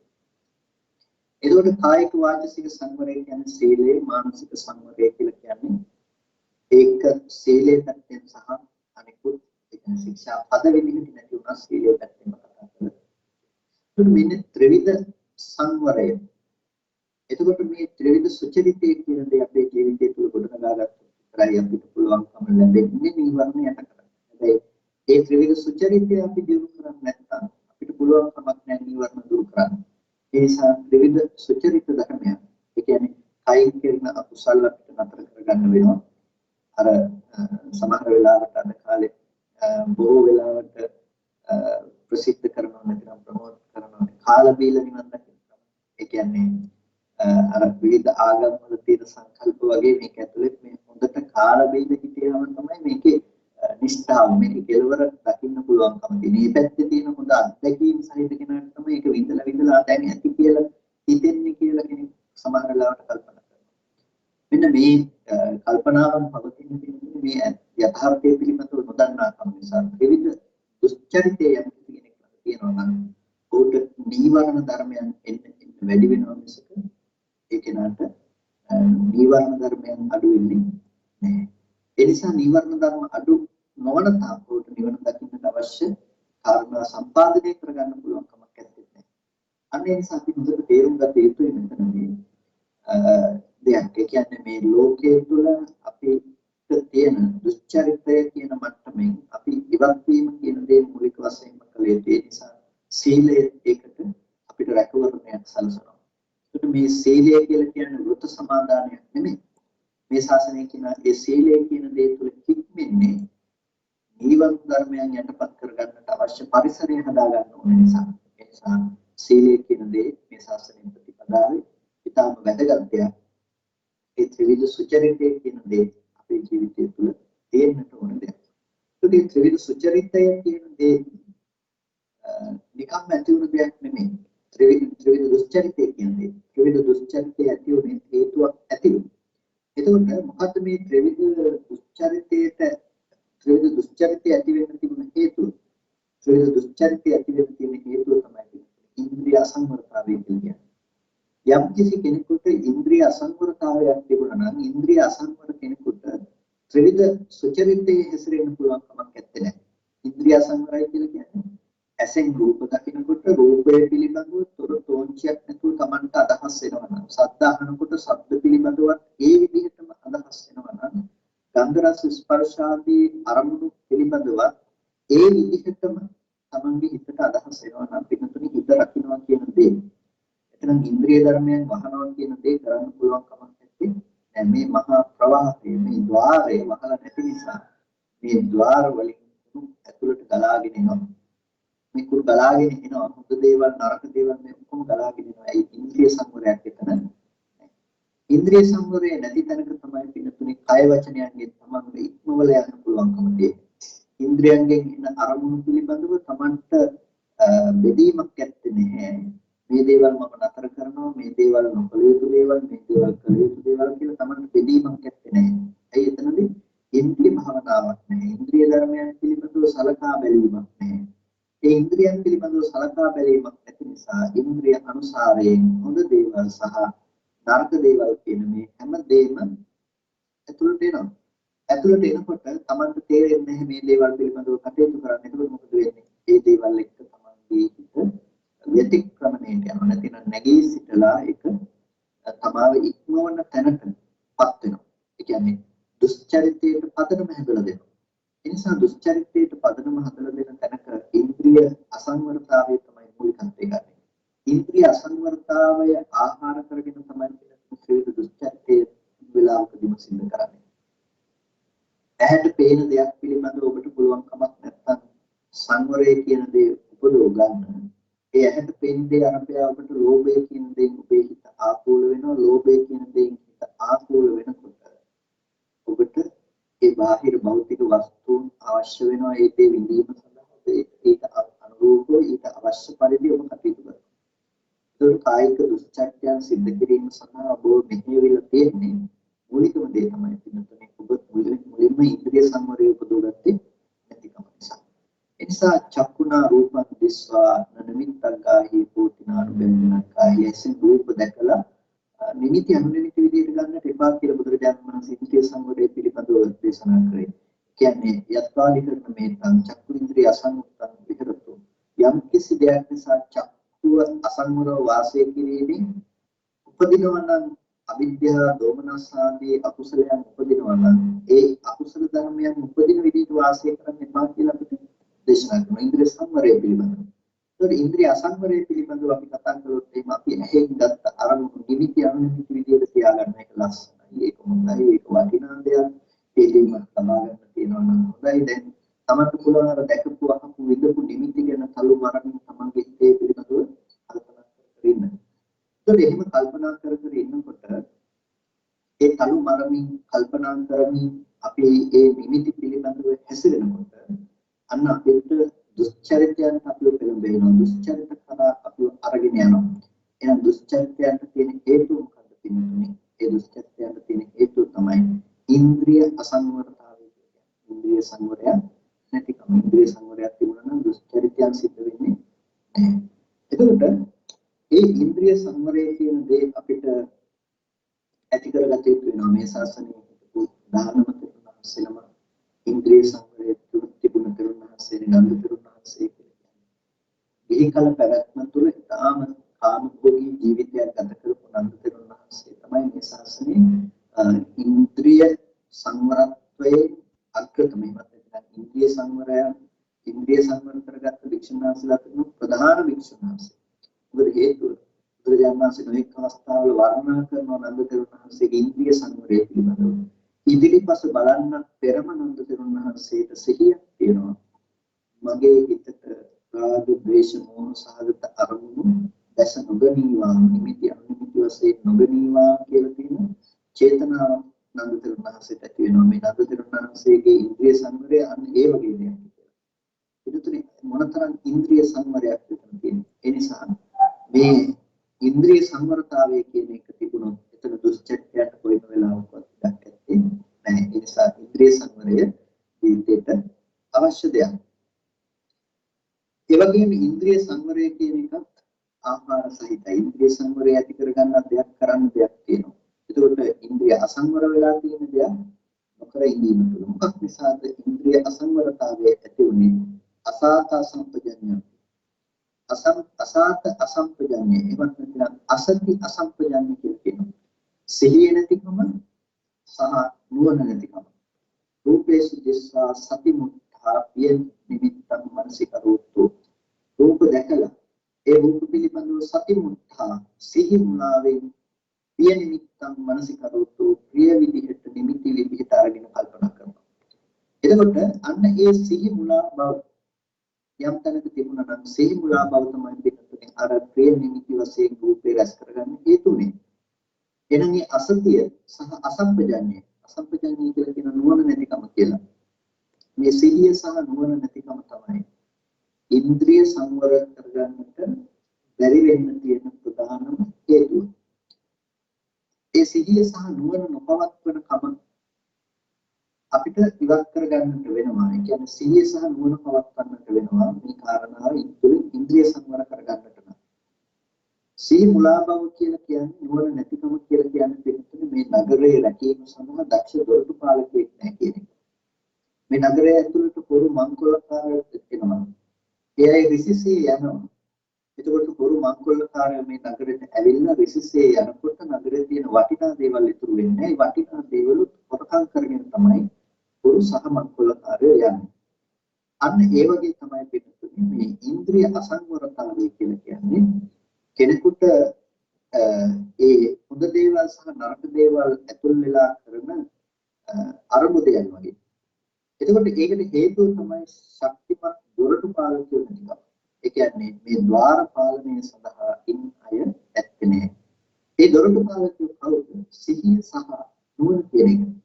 ඒ සිහිය සහ නුවණ සතිය සහ සම්පජන්ණය නැමැති මේ ద్వාර පාලකයන් හැම දොරටුවක් මඟම තියලා තියෙනවා නම් ඕන්ට පුළුවන්කම තියෙනවා ඇතුළට එන අය පරීක්ෂා කරන්නත් එළියට යන අය පරීක්ෂා කරන්න. ඒ වගේ මේ දොරටු පාලකයෝ දෙන්න නැමැති සිහිය සහ නුවණ හොඳට ශක්තිමත් කර තියෙනවා නම් ඒ අය දන්නවා ඇතුළට එන්නේ හොඳ අරමුණුද එළියට යන්නේ හොඳ අරමුණුද කියලා. අන්න ඒ වගේ මේ හිතට එන පැත්ත සහ යන පැත්ත හොඳට තේරුම් අරගෙන ඒතකොට කෙලෙස් සහිත අරමුණු වලට යන්න දෙන්නේ නැහැ. එතන සිහිය උපද්ද ගන්න පුළුවන්කම තියෙනවා. මෙහි එන දේවල් බාහිර ලෝකයට කෙලෙස් සහිත කරලා පතිත කරන්නේ නැහැ. ඒතකොට ඒ නුවණ හොඳට තේරුම් අරගන්න පුළුවන්කම නුවණක් තියෙනවා එතන. ඒ නුවණ අරගෙන යන්න පුළුවන් සිහියකුත් තියෙනවා. සතිය සහ සම්පජන්‍ය.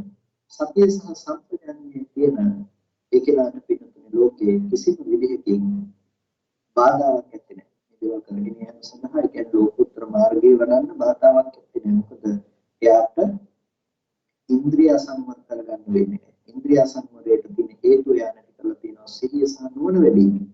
ඒ නිසා සති සම්පජන්ණය තමයි අපි දිනු කළ යුත්තේ. සති සම්පජන්ණය යම් කෙනෙකුට යම් තැනක තියෙනවා නම් ඒ සති සම්පජන්ණය තියෙන කෙනාට පිටුනේ මේ ඉන්ද්‍රිය සංවරය කියන දේ අමුතුවෙන් උපදව ගන්න ඕනේ නිකන් ඉන්ද්‍රිය සංවරය උපදව ගන්න පුළුවන්කම තියෙනවා. ඒ නිසා සතිය සහ සම්පජන්ණය අපි ජීවිතේ ප්‍රධාන දෙයක් බවට පත් කර ගන්නට ඕනේ. අපිට ධර්ම ප්‍රතිපදාව තුළ යම් කිසි නිෂ්ඨාවක් නැත්නම් ධර්ම ප්‍රතිපදාව තුළ යම් මානසිකාරයක් නැත්නම් ඒ මානසිකාරයක් නැතිකමට ප්‍රධානම හේතුව තමයි මේ අසතිය සහ අසම්පජන්ණය කියන එක. කියන්නේ සිහිය නැතිකම සහ නුවණ නැතිකම කියන එක තමයි ධර්ම ප්‍රතිපදාවක් නොවඩන්න තියෙන ප්‍රධානම හේතුව. ඒ කියන්නේ ඔබට තියෙන බණ නොතේරෙන කමක් නෙමෙයි. ඔබට තියෙන්නේ වෙලාව නැතිකමක් නෙමෙයි.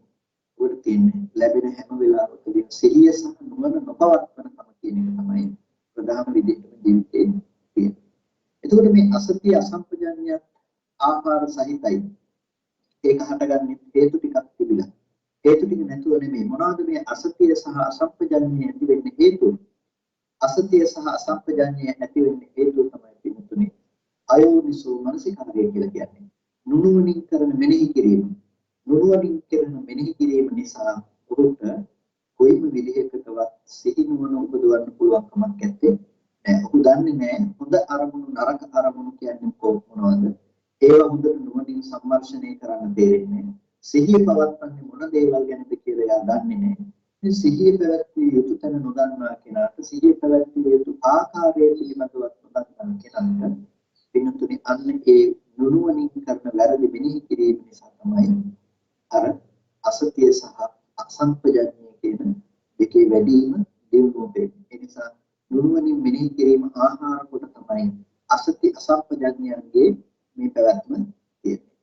එතකොට මේ අයෝනිසෝ මනසිකාරයේ තියෙන්නේ අයෝනිසෝ මනසිකාරයේ පවතින්නේ අයෝනිසෝ මනසිකාරයේ පැවැත්මට හේතුව තමයි පින්නතුනේ අසද්ධියතාවය කියලා කියන්නේ. අසද්ධියතාවය කියලා කියන්නේ නොඅදහන බව.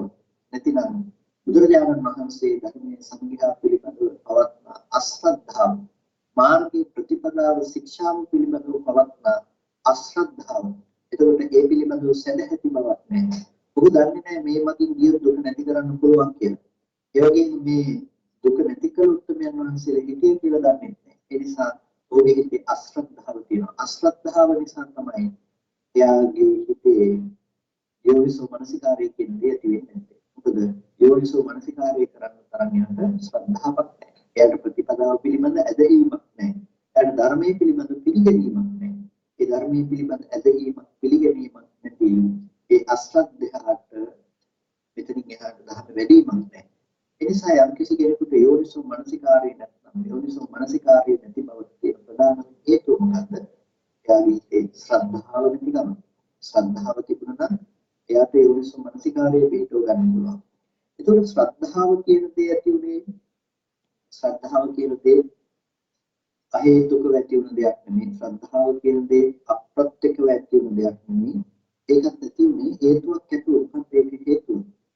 ශ්‍රද්ධාව කියන දේ නැති උනේ අසත් ධම්ම ශ්‍රවණය නිසා. එයා සත් ධර්ම ශ්‍රවණය කළේ නැහැ. අසත් ධම්ම ශ්‍රවණය කළේ. වැරදි විදිහට ධර්මයේ මෙනෙහි කළා. එනම් වැරදි විදිහට ධර්මයේ ඇහුවා. ඒකට ඒ වැරදි විදිහට ධර්මයේ අහගත්කම නිසා තමයි එයාට ඒ විදිහේ අශ්‍රද්ධාවක් තිබුණේ.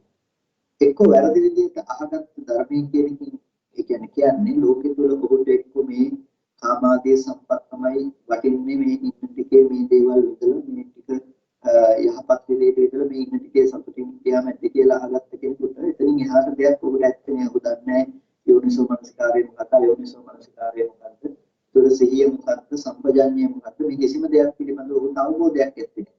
අවබෝධයක් නැතිකම නිසා ඒ දේවල් වල නැවත නැවත මොඩකමින් හැසිරෙනවා.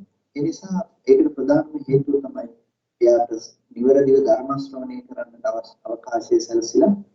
ඇතන් කෙනෙක් නිවැරදිව ධර්ම ශ්‍රවණය කරනවා කියලා හිතාගෙන එයා වැරදි විදිහට ධර්ම ශ්‍රවණයකට ලැබෙනවා. අසත් ධර්ම ශ්‍රවණය තමයි ලැබෙන්නේ. ඒ නිසා නිවන කියලා හිතාගෙන වෙනත් තැනක එයාගේ මනස පිහිටවනවා. එයා පවත්වන සිහිනුවන අර නිවැරදි තැන පවත්වන සිහියෙන් හෝ නිවැරදි තැන පවත්වන නුවණක් නෙවෙයි. එතකොට එයාට පුළුවන් කමක් නැත්තේ අර විදිහේ අකුසල ධර්මයන් දුරු කරලා අවිද්‍යා නිරෝධයෙන් ලබන ඒ භව තණ්හා නිරෝධයට පත් වෙන එක ඔබට කරන්න පුළුවන් කමක් නැත්තේ නැහැ. එතකොට අන්න ඒ අසත් ධර්ම ශ්‍රවණය ආහාරයක් තියෙන එකත් ඇති වෙන්නේ යම් කිසි හේතුවක් නිසා. මොකක්ද ඒකට තියෙන හේතුව? ඒකට තියෙන හේතුව තමයි පිළිතුරේ අසත් ධර්ම ශ්‍රවණයට ඇති හේතුව අසත්පුරුෂ සංසේවනය. සත්පුරුෂ ආශ්‍රයක් නොදන්නාකම. එතකොට මෙන්න මේ සත්පුරුෂ ආශ්‍රයක් නැතිකම නිසා තමයි කෙනෙකුට නැවත නැවතත් අසත් ධර්ම ශ්‍රවණය කරන්නට ලැබෙන්නේ. ඒකට යම් කිසි කෙනෙකුට සත් ධර්ම ශ්‍රවණයට අවකාශ නැත්නම් ඒකට කියනවා සත්පුරුෂානං අදස්සාවි කියලා. සත්පුරුෂයෝ දකින්නේ අරියානං අදස්සාවි ආර්යෝ දකින්නේ. ඒකට සත්පුරුෂයෝ දකින්නේ නැති වෙනකොට මොකද වෙන්නේ? සත්පුරුෂයෝ දකින්නේ නැති වෙනකොට අරිය ධම්මස්ස අකෝවිදෝ ආර්ය ධර්මය ඔහුට ලැබෙන්නේ. ඒකට ආර්ය ධර්මයේ ඔහු අදක්ෂේ. සත්පුරුෂ ධර්මයේහි සත්පුරුෂ ධර්මස්ස අකෝවිදෝ සත්පුරුෂ ධර්මයේහි ඔහු දක්ෂයෙක් නෙමෙයි. ඒක අනන්න ඔහුට ලැබිලා නැහැ. එතකොට මොකද වෙන්නේ? ආර්ය ධර්මයේ අවිනීතෝ සත්පුරුෂ ධර්මයේ අවිනීතෝ ආර්ය ධර්මයේ ඉක්මුණ කෙනෙක් නෙමෙයි. සත්පුරුෂ ධර්මයේ ඉක්මුණ කෙනෙක් නෙමෙයි. අන්න ඒ බඳු මට්ටමකටපත් වෙන්න කොට සිද්ධ වෙනවා. එතකොට මූලිකම හේතුව මොකද්ද? සත්පුරුෂය ඇසුරට නොලැබීම. ආර්ය ඇසුරට නොලැබීම කියන මේ කාරණාව. එතකොට මේ සත්පුරුෂ ආශ්‍රය කියන දේ යම් කිසි කෙනෙකුට නොලැබුණොත් එයාට ලැබෙන අසත්පුරුෂ ආශ්‍රය නිසා ඔහුට අසත් ධර්ම ශ්‍රවණය කරන්නට ලැබෙනවා. අසත් ධර්ම ශ්‍රවණය කරන්නට වෙනකොට ඔහුට අශ්‍රද්ධාව කියන දේ ටිකෙන් ටික දියුණු වෙනවා. ඔහුට මේ ප්‍රතිපදාව පිළිබඳ දුක නැති කරන මාවත පිළිබඳව ඔහුට දැනගන්න ලැබෙන්නේ. ඒ අශ්‍රද්ධාව යම් තැනක තියෙනවා නම් එයා වැරදි විදිහට කල්පනා කරනවා. එයා ඒ අයෝනිසෝ මනසිකාරය පවත්වනවා. අයෝනිසෝ මනසිකාරය යම් කිසි තැනක යම් කෙනෙක් පවත්වනවා නම් එයාට සති සම්පජඤ්ඤයේ සිහිනුවන පවත්වන්න වෙනවා. සිහිනුවන යම් තැනක පවතින්නේ නැත්නම් අසතිය සහ අසම්පජඤ්ඤය නම් ඒ තැනක තියෙන්නේ. ඒ අසතිය අසම්පජඤ්ඤය තියෙනකොට එයාට ඉන්ද්‍රිය සංවරය පවත්වා ගන්න පුළුවන් කමක් නැත්තේ. එතකොට ඉන්ද්‍රිය සංවරය යම් තැනක නැත්නම් ඉන්ද්‍රිය සංවරය නැති කෙනාට පිළිතුරු අවදාවක් පුළුවන් කමක් නැත්තේ. මේ ලෝකයේ යහපත අයහපත පිළිබඳව හොඳට තීරණය ගන්න. ඉන්ද්‍රිය සංවරය නැති කෙනා නරක දේවල් කරනවා. ඒ නිසා ඔහුගේ ත්‍රිවිධ දුස්චරිතයන්ගේ පැවැත්ම පේනවා. ඒතකොට ත්‍රිවිධ දුස්චරිතයන්ගේ පැවැත්ම තියෙනකොට එයා නීවරණ ධර්මයන් තුල වාසය කරන්නේ බවට පත් වෙනවා. නීවරණ ධර්මයන් තුල වාසය කරනකොට ඒකේන අවිද්‍යාව වඩන්නේ බවට පත් වෙනවා. අවිද්‍යාව වඩන්නේ බවට පත් වෙනකොට ඒකේන භව තණ්හාව කියන දේ දුරු නොකරන්නේ බවට පත් වෙනවා. සසර දුක උරුම කරගන්න කෙනෙක් බවට පත් වෙනවා. පිටුතුනි බලන්න අසත්පුරුෂ ආශ්‍රය කියන එක අපි මොනතරම් දුරක් අපි අරගෙන ගිහිල්ලා තියෙනවා. මොනතරම් පැවැත්මක් අපිට හදලා දීලා තියෙනවා. ඒ නිසා තමයි අසේවනාච බාලාණන් කියන බුදුරජාණන් මංගල සූත්‍රයේ මංගල ධර්මයක් කියලා දේශනා කළේ. අසත්පුරුෂ ආශ්‍රය කියන එකයි අපි දුරු කරන්න අවශ්‍යයි. ඒකට මුලින්ම අපිට දැන් හොඳ සටහනක් තියෙනවා. අපි ඉන්නේ කොතනද කියලා හිතා ගන්න පුළුවන් නේද? අපි ඉන්නේ කොතනද? එතකොට මෙන්න මේ විදිහට අපිට සත්පුරුෂයන්ගේ ආශ්‍රය ලබාගෙන ඉතුරු දේවල් සම්පූර්ණ කරගන්න පුළුවන්කම තියෙනවා. බුදුරජාණන් වහන්සේ උදාහරණයක් දේශනා කරනවා. සේයතා පිළික්‍රේ උපරිම පබ්බතේ තුල කුසීතේ දේවේ වස්සන්තේ. මහණියක් කිසි විදිහකින් පර්වතයක් උඩට කඳු උඩට ඒ මහත් ලෙස වහිනකොට දේවේ ගලගලා යන වතුර පහළට විදුලි එකතු වෙලා ගලාගෙන එනවා. එතකොට තන් උදකම් යතා නින්නම් පවත්තමාන ඒක පහත් තැන්වලට ඒක පවතිනකොට පබ්බත කන්තර පදර සාකා පරිපූර්ණයි. ඒ පර්වත පදර සාකාවන් පුරවන. ඒ කියන්නේ පර්වත ආශ්‍රය කරගෙන තියෙන පුංචි ඇලපාරවල් පුරවනවා. එතකොට ඒක ඇලපාරවල් පුරවනකොට ඒ දොළපාරවල් පුරවනවා. ඒ ඇලවල් වලින් ගිහිල්ලා. ඊට පස්සේ ඒවා ගිහිල්ලා පුංචි ගංගාවන් පුරවනවා. එතකොට පුංචි ගංගාවන් පිරෙනකොට මහා නදියෝ පරිපූර්ණ වෙනවා. මහා නදීන් පිරෙනවා. මහා නදීන් පිරෙනකොට මහා සමුද්‍රයන් සාගරයන් පරිපූර්ණ වෙනවා. ඒ හැම දෙයක්ම කිව්ව මහා සාගරයට කියලා මහා සාගරයේ පිරෙනවා කියන තැනට යනවා. එතකොට මෙන්න මේ විදිහට මහණෙනි මහා සමුද්‍රයට ආහාර නැතුව නෙමෙයි මහා සමුද්‍රයට ආහාර තියෙනවා සාහාරවල. ඒකට මේ මහා සමුද්‍රයට මේ විදිහට ආහාර තියෙනවා. ඒ මේ විදිහට තමයි පිරීමට යන්නේ. මෙන්න මේ විදිහටයි භවතණ්හාව කියන එකට හේතු තියෙන්නේ. ඒක බුදුරජාණන් වහන්සේකින් එකට දේශනා කරනවා අසත්පුරුෂ සංසේවනයේ ඉඳලා භවතණ්හාව ඇති වෙන තැනට යනකම්. එතකොට මේ විදිහටම බුදුරජාණන් වහන්සේ දේශනා කරනවා අපිට අපි කොහොමද මෙතනින් ගැලවෙන්නේ අපි කොහොමද මෙතනින් නිවැරදි වෙන්නේ කියන කාරණාව.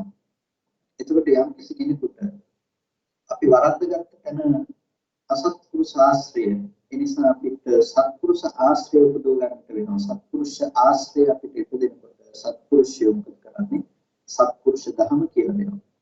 ආර්ය ධර්ම කියලා දෙනවා. ආර්ය ධර්ම සත්පුරුෂ ධර්ම ඇහෙනකොට එයා සත්‍ය ශ්‍රවණයේ පරිපූර්ණයෙන් යන ධර්මයේ අහලා හොඳින් ධර්මයේ දරා ගන්නවා. ඒතකොට ධර්මයේ දරා ගන්නවා විතරක් නෙමෙයි ඒ ධර්මයේ පිළිබඳව එතකොට තමයි එයාට ශ්‍රද්ධාව පිළිගන්න පටන් ගන්න. සත්‍ය පරිපූර්ණයි. එයා ශ්‍රද්ධාවේ පිළිමට යනවා. අනේ ශ්‍රද්ධාවේ පිළිමට යනකොට සද්ධා පරිපූර්ණා යෝනිසෝ මනසිකාරම් පරිපූර්ණයි. ශ්‍රද්ධාව පිළිනකොට එයාට යෝනිසෝ මනසිකාරය පිළිනවා. යෝනිසෝ මනසිකාරය පිළිනකොට එයාගේ ජීවිතේ ඇත්ත ඇති හැටියට දකින්න කම ටිකින් ටික එයාට ඇති වෙනවා. ඒකට එයා නිවැරදිව මනසිකාරයේ කළ යුතු පැත්ත ගැන දන්නවා. කියන්නේ නුවණ මොකද්ද මෙනෙහි කළ යුතු කියන දේ පිළිබඳව එයාට දැක්මක් තියෙනවා. ඒකට යෝනිසෝ මනසිකාර පරිපූර්ණ සති සම්පජාඤ්ඤය පරිපූර්ණයි.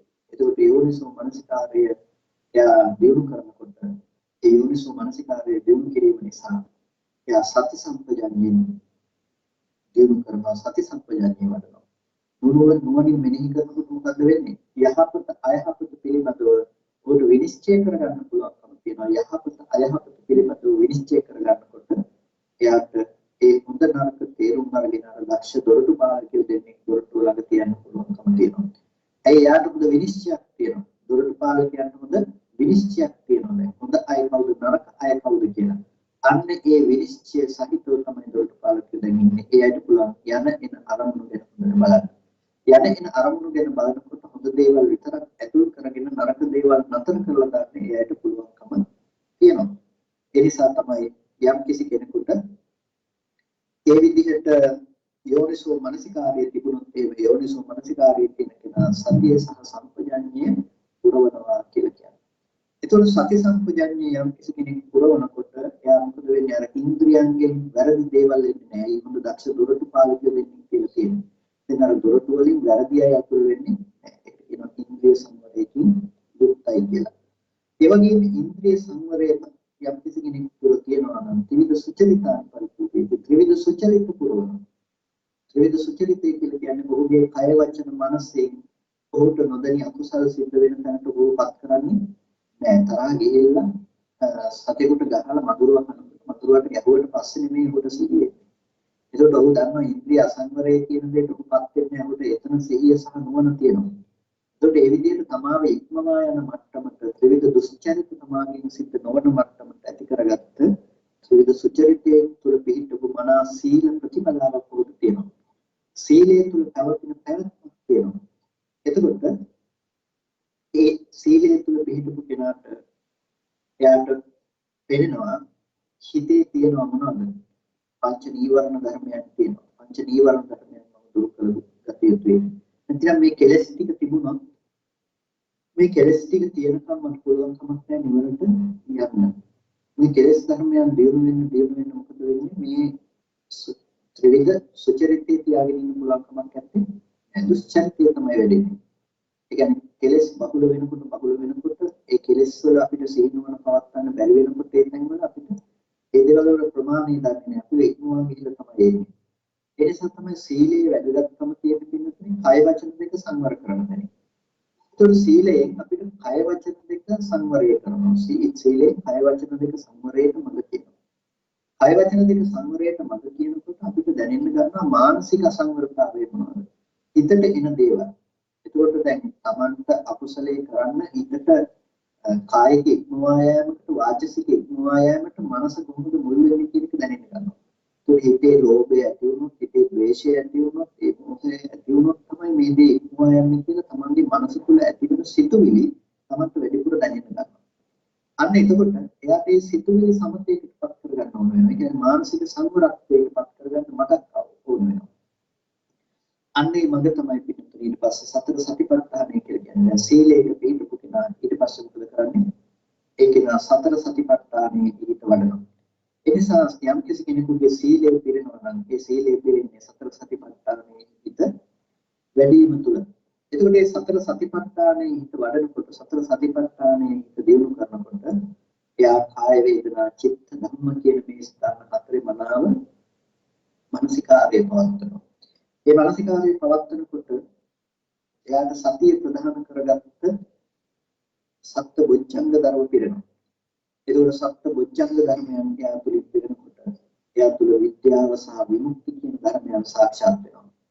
එතකොට මේ විද්‍යාව විමුක්ති සාක්ෂාත් වීම තුළ ඒක නිර්වාණයයි කියලා කියනවා. නැත්නම් විද්‍යාව විමුක්ති ලබා ගැනීම නිවනයි කියලා. ඒක පින්නතුනේ මෙන්න මේ විදිහට අපිට බුදුරජාණන් වහන්සේ අනුපූර්ව ප්‍රතිපදාවක් දේශනා කළා තියෙනවා. ඒක සත්පුරුෂ සංසේවනයේ තුල ඉඳලා සත්පුරුෂ ආශ්‍රය කියන තැන ඉඳලා ඉදිරියට යන එකක් ගැන තමයි කතා කරන්නේ. ඒක පින්නතුනේ හිතන්නකෝ අපි කොහොමද දැන් අපි ඉන්නේ කොතනද? ඒ කියන්නේ අපි ආයුත්තේ මොන තැනටද? අපි මේ ආයුතු මගේ අපි ඉන්නේ මොන තැනද කියන එක ගැන ටිකක් නෝනින් කල්පනා කරලා බලන්න. ඒකෝ මේ ආයතු මගේ අපි ඉන්න තැන පිළිබඳව අපිට ටිකක් නෝනින් හිතලා බලනකොට අපිට පේනවා අපි මොන දේද කරන්නේ අපි කොතනද කොහොමද ඉන්නේ කියන එක. අන්න ඒ අඩු දේ අපි පුරව ගන්නට ඕනේ. අඩු දේ අපි ඇති කර ගන්නට ඕනේ. ඒ නිසා පිටුතුයි මේ කාරණා ටික මේ සරල කාරණා ටිකක් නෙමෙයි මේක අපි සතර සතිපට්ඨානය සහ සත්‍ය බොජ්ජංග ධර්මයන් පිළිබඳව අමුතුවෙන් විස්තර කරන්නට ගියේ නැහැ. ඒකට හේතුව මේ දේවල් කතා කරනවා නම් අපිට තව ලොකු මාතෘකාවක් කියන ප්‍රතිපදාව පිළිබඳව සතිපට්ඨානයට වෙනම කතා කරන්න ඕනේ. ඒක බොජ්ජංග ධර්ම වෙනම කතා කරන්න ඕනේ. නමුත් මේ දේ කතා කරන්න අදහසක් නැහැ. නමුත් අපිට මූලික ලෙසම මෙන්න මේ විදිහේ අනුපූර්ව දෙයක් තියෙනවා. සත්පුරුෂ ආශ්‍රය කියන තැන ඉඳලා පටන් අරගෙන ඉදිරියට යන තැනක් තියෙනවා. ඒ සත්පුරුෂ ආශ්‍රය තුළ ඉඳලා පටන් අරගෙන ඉදිරියට යන්න පටන් ගත්තොත් විතරයි වෙනුනේ අපිට මේ ගමන් මඟ නිවැරදිව යන්න පුළුවන්කම තියෙන්නේ. ඒ නිසා නිවැරදිව ත්‍රිපිටක ධර්මය අනුව අපිට කටයුතු කරන සත්පුරුෂ ආශ්‍රයයක් අපි මූලික ලෙස ඇති කර ගන්නට ඕන. අන්න එතන ඉඳලා අපි ඔය කතා කරපු අංගයෙන් අංගයට අපිට පුළුවන් නම් අපේ ජීවිතය ඇති කරගන්න. අන්න ඒ කෙනාට විතරයි පින්නතුනේ භව තණ්හාව දුරු කරනවා කියන දේ කරන්න පුළුවන්කම තියෙනවා. මොකද මේක ජීවිතේට හරි සංකීර්ණ විදිහට ප්‍රතිබද්ධ වෙලා තියෙන පින්නතුනේ. කියන්නේ භව තණ්හාව කියන එක මේ නිකන් දෙයක් නෙමෙයි. මේ හැම තැනකම අපිට පවතිනවා කියන සංකල්පනාව සහිතවනේ මේ තණ්හාව ඇතිරිලා තියෙන්නේ. මේ ලෝකෙ තුල දකින අහන විඳින දැනගන්න මේ රූපාදී ධර්මය මේ ලෝකෙ තියෙනවා කියලා අපි ඇති කරගත්ත උපාදාන සහිත මනසක් අපිට තියෙනවා. අනේ උපාදාන සහිත මනසේ උත්තරේ තමයි අපිට මේ අද ලැබිලා තියෙන්නේ. කියන්නේ අපිට අතීතයේ පිළිබඳව හිතලා ශෝක කරන්න පුළුවන්, අනාගතය ගැන බලාපොරොත්තු තියාගෙන මහන්සි වෙන්න පුළුවන්, මේ දේවල් ඉෂ්ට නොවනකොට දුක් වෙන්න පුළුවන්. දැන් අපේ ජීවිතයේ පැවැත්ම කියන දේ අපිට හදලා දීලා තියෙන්නේ මෙන්න මේ කියන කාරණා ටික පදනම් කරගෙන. ඒ නිසා මේ භව තණ්හාව කියන එක මේ ලේසි දෙයක් නෙමෙයි. ඒ වගේම ලේසි තැනක තියෙන දෙයක් නෙමෙයි. ඔබ අද දකින හැම දෙයක් ගානම වේගවත් කෝටි ප්‍රකෝටි ගානින් අරමුණු වල මේ භව තණ්හාව කියන දේ ඇසුරු වෙනවා. භව තණ්හාව කියන දේ යෙදෙනවා. ඒතකොට මේ භව තණ්හාව කියන දේ යම් තැනක යෙදෙනවා නම් ඒ හැම තැනකම ඔබ රැස් කරන්නේ ප්‍රතිසන්දිය ලබා දීම පිණිස හේතු වන කර්ම සහගත බීජ. ඒතකොට මේ හැම දෙයක් නිසා මේ කරන කුසල කර්ම නිසා ඔබට යන්න පුළුවන්කම තියෙනවා. සසරට ඒ දේවල් වලට තණ්හාව කරනවා. මොකද ඒ හා අන්‍යයට අවිද්‍යාව කියන දේ උපකාර කරලා තියෙනවා. මේ ප්‍රධාන මූල ක්ලේශ දෙක විදීම කවදාවත් ලබා දෙන්නේ. ඒ නිසා මේ දේ දුරු කරන්න නම් පිළිතුරේ අපිට මේ හැම තැනකම පැතිරුණු සිහිය සහ නුවණ කියන දේ ටික තියාගන්න වෙනවා. ඒ පැතිරුණු සිහිය සහ නුවණ පවත්වන්න බෑ පිළිතුරු වේ කියන ආත්ම සංගතික අපි ටිකෙන් ටික සම්පූර්ණ කරගන්න නැත්නම් අපි දවසේ කොච්චර කාලයක් අපේ හිත නීවරණ වලින් වැහිලාද කියන එක ගැනවත් අපිට අවබෝධයක් නැත්නම් හිතට එන අරමුණු දන්නේ නැත්නම් යන අරමුණු දන්නේ නැත්නම් අපිට කවදාවත් මේක කරන්න පුළුවන් කමක් නැහැ. ඒ වගේම කායික වාචික වශයෙන් අපේ සංවරත්වයක් නැත්නම් බැන්නොත් බලින් ගැහුවොත් ගන්න මට්ටමක අපි ජීවත් වෙනවා. එහෙමත් නැතිනම් අපේ කය වචන දෙකෙන් නොඑක් දුසරින් සිද්ධ වෙනවා. පිළිතුරු ඒ බඳු වෙනාට පුළුවන් කමක් නැහැ මේක අවබෝධ කරගන්න. ඒ නිසා අපිට සිද්ධ වෙනවා මේ ධර්ම මාර්ගය තුළ ගමන් කරනකොට හාත්පස දේවල් හදාගන්න. ඒක පිළිවෙලට එකින් එක හදාගෙන ගියා නම් අපිට නිකම්ම පිළිතුරු මේ දේ ගොඩ නැගෙනවා. ඔබට අද වෙනස් කරන්න පටන් ගන්න තියෙන සත්පුරුෂ ශාස්ත්‍රය කියන තැන ඉඳලා. එතකොට ඔබේ යාළු මිත්‍රයන් කියන තැන ඉඳලා ඔබට සත්පුරුෂ ශාස්ත්‍රය කියන දේ ගොඩනගා ගන්න පුළුවන් නම් එතකොට ඔබට નિરાයාසයෙන් අර අවිද්‍යාව දුරු කරන බවතාව නැති කරනවා කියන තැනට ඔබේ මනස අරගෙන යන්න පුළුවන්කම තියෙනවා. අන්න ඒ නිසා ඒ ආශ්‍රය ඉලක්කගත කොට ඔබ පවත්වා ගන්න. ඒ කියන්නේ අර ඉලක්කයට යන්න සුදුසු ආශ්‍රයයන් පවත්වා. ඒ ඉලක්කයට යන්න සුදුසු විදිහට ධර්ම ශ්‍රවණය කරන්න. ඒ ඉලක්කයට යන්න පුළුවන් විදිහට ඔබ ඒ ධර්මයේ පිළිපදව යෝනිසෝ මනසිකාරයේ ශ්‍රද්ධාව පිටව ගන්න. ඒ ධර්මයට යන්න පුළුවන් විදිහට යෝනිසෝ මනසිකාරය පවත්වා. ඒකට යන්න පුළුවන් විදිහේ සිහිනුවණක් පාවිච්චි කරන්න. අපිට ඒකට වැරදි තැනකටපත් වෙන්නේ නැහැ. අපි දන්නවා කල යුතු දේ මොකක්ද කියන කාරණාව. අන්න ඒ නිසා ඒ කල යුතු දේ සහ නොකල යුතු දේ පිළිබඳව ඔබට තීරණය කරගන්න මේ මූලික දැක්ම අවශ්‍යයි. අන්න ඒ නිසා තමයි මේක අපි භව තණ්හාව කියන තැනින් පටන් අරගෙන මේක පැහැදිලි කරගෙන මොකද්ද භව තණ්හාව කියලා කියන්නේ. ඒකේ බරපතලකම කොච්චරද? අපිට ලෝකෙ පවතින බවට ගත්ත මේ හැඟීම නැතිනම් මේ ලෝකෙ ඇති බවට ගෙනල්ලා දීලා තියෙන කම ඒක ඉපැද්දී අවිද්‍යාව නිසා මේ අවිද්‍යාව සහ මේ දෙක එකතු කරගෙන නිර්මාණය කරලා තියෙන මේ ලෝකෙ පවතින කම දුකේ පැවැත්ම තියෙනවා. මේක පවතින කන් සසරේ පැවැත්ම තියෙනවා. මේක පවතින කන් අපිට මේක ඉක්මවා යන්න පුළුවන් කමක් නැත්තේ. එහෙනම් අපිට මේ දෙක නොඉක්මවන මනසක් අපිට නිර්මාණය කරගන්න වෙනවා. මෙන්න මේ කාරණා ටික තමයි මූලික ලෙසම අපිට මේ ඔස්සේ කතා කරන්න අවශ්‍ය වෙන්නේ. ඒ නිසා ඔබ අද දවසේදී අප්‍රමාදී විය යුතුයි. අද දවසේදී මොනින් කල්පනා කළ යුතුයි. කොහොමද මේ කාරණා ටික ඔස්සේ ඔබේ මනස අරගෙන යන්නේ, කොහොමද ඔබ ඔබේ මොන මේ ධර්ම කාරණා ඔස්සේ පවත්වා ගන්න කියලා. ඒකට ප්‍රායෝගික ප්‍රතිපදාවක් පාවිච්චි කරන්නට ඕනේ. ඒකට මේ ප්‍රායෝගික ප්‍රතිපදාව පාවිච්චි කරනකොට ඔබට ධර්මයේ තුලින් ලබන මේ දැනුම වැදගත් වෙනවා. මේ ප්‍රතිපදාව තුල භාවිත කරන්න, සීය සහ නුවණ පවත්වා ගන්න. අන්න ඒ නිසා මේ කාරණා ටිකෙන් ඔබේ ජීවිතය සකස් කරගන්න. ඔබට පුළුවන් නම් මේ ටික එකින් එකට කරුණෙන් කරුණ සටහනක් හදලා තියාගෙන ඔබ සම්පූර්ණ කරගන්න කාරණා ටික මම මේ ටික සම්පූර්ණ කරගෙන තියෙනවා. මෙතනින් මෙතනටපත් වෙලා තියෙනවා. මෙතනින් මෙතනටපත් වෙලා තියෙනවා කියලා ඔබට පුළුවන් නම් එකින් එකට ආගෙන යන්න. මෙතන ඔබට පුළුවන් මේ බොහොම ඉක්මනට මේ ධර්ම මාර්ගය තුල ඉදිරියට එතන ප්‍රතිඵලයක් කියන්නේ ලබා ගන්න. ඒ නිසා අප්‍රමාදී වෙන්න කියලා ඔබට බොහොම කල්යාණ මිත්‍ර භාවයෙන් සිහිපත් කරනවා. මේ කාරණා ටික පිළිබඳව ඇති ප්‍රමාදයේ නිසාම තමයි පිටුපිට සසර කියන දේ වෙන්නේ. ඒ නිසා මේ සසර දුකෙන් අපි කොහොම හරි ඈතරවන්නට අවශ්‍යයි. සසර දුක කොහොම හරි නැති කරන්නට අවශ්‍යයි. ඒ සසර දුක නැති කිරීම සඳහා ඔබ අප්‍රමාදීව කටයුතු කරන්නට කියලා ඔබට බොහොම කල්යාණ මිත්‍ර භාවයෙන් සිහිපත් කරනවා. හොඳයි අද දවසේදී කල්පනා කරගන්න මේ දිනාම සද්ධර්ම ශ්‍රවණය කරලා යෝනිසෝ මනසිකාරාදී පවත්තලා මේ වටිනා කුසලයක් දිනාම සිද්ධ කරගන්නට යෙදුනේ. මේ සියලු ආකාරයෙන් සිද්ධ කරගත්තු කුසල ධර්මයන් අපි අනුමෝදන් කළ යුතුයි. අනුමෝදන් කරනවා. පළමුවෙන් අපට අර්ථ ධර්මයෙන් ශාසනා කළ අපේ ධර්මාචාර්ය අවසරයි මහා කරුණ සුදස්සන ස්වාමීන් වහන්සේට, අවසරයි මහා කරුණ නන්දරත්න ස්වාමීන් වහන්සේට, ස්වාමීන් වහන්සේලා දෙනමන්ටම උතුම් නිවනින් සැනසීම පිණිස මේ කුසලය හේතු පාරමිතාවක් වේවා කියලා ප්‍රාර්ථනා කරනවා.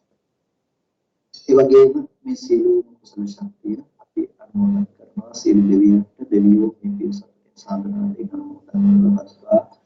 දෙවියන්ට මේ ප්‍රාර්ථනීය බෝධියකින් උතුම් නිවනින් සැනසීම පිණිස හේතු පාරමිතාවක් වේවා කියලා සාදු කියලා දෙවියන්ට පින් අනුමෝදන් කරනවා. ඒ වගේම මේ සියලු කුසල ධර්මයන් විශේෂයෙන්ම අනුමෝදන් කරනවා. ධර්ම ශ්‍රවණය කළ ඔබ සෑම සිළු දෙනා අපි මේ පරිලෝකීය සියලු ඥාතීන්ට.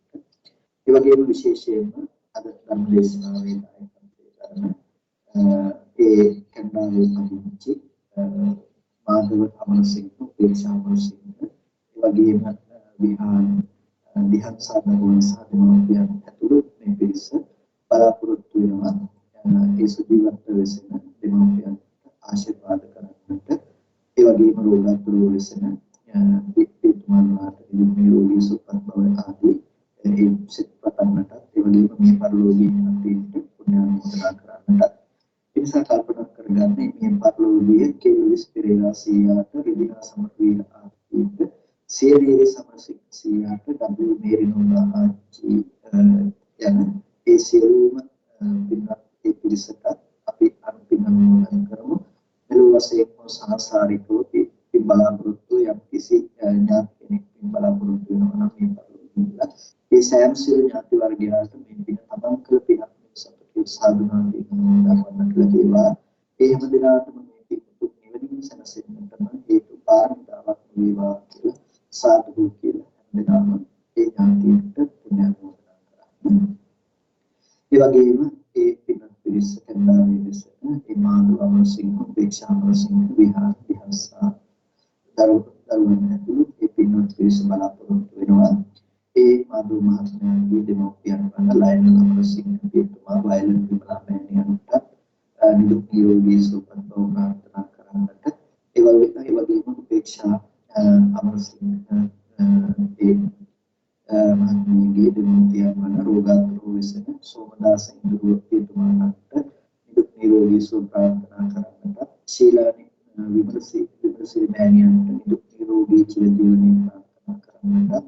ඒ වගේම රෝගාතුරව සිටින වෛද්‍ය චින්තා හිතුවද කාංචන ආරියරත්න එනගෙන යන්නට පුණ්‍යානුමෝදනා කරන්නට. කීර්ති ප්‍රනන්දු මහත්මයා ඇතුළු දින ආමත්මානවන්ට ඉක්මසෝ ප්‍රාර්ථනා කරන්නට බලාපොරොත්තු වෙනවා. ඒ රෝගී වාසය කරන ඒ සෑම සිදුනාට රෝගී වාසය කරන ඒ සෑම සිදුනාට දායකත්වයෙන් ඔබ පින්වත් සෑම සිදුනාට අපි සිත ප්‍රාර්ථනා කරනවා.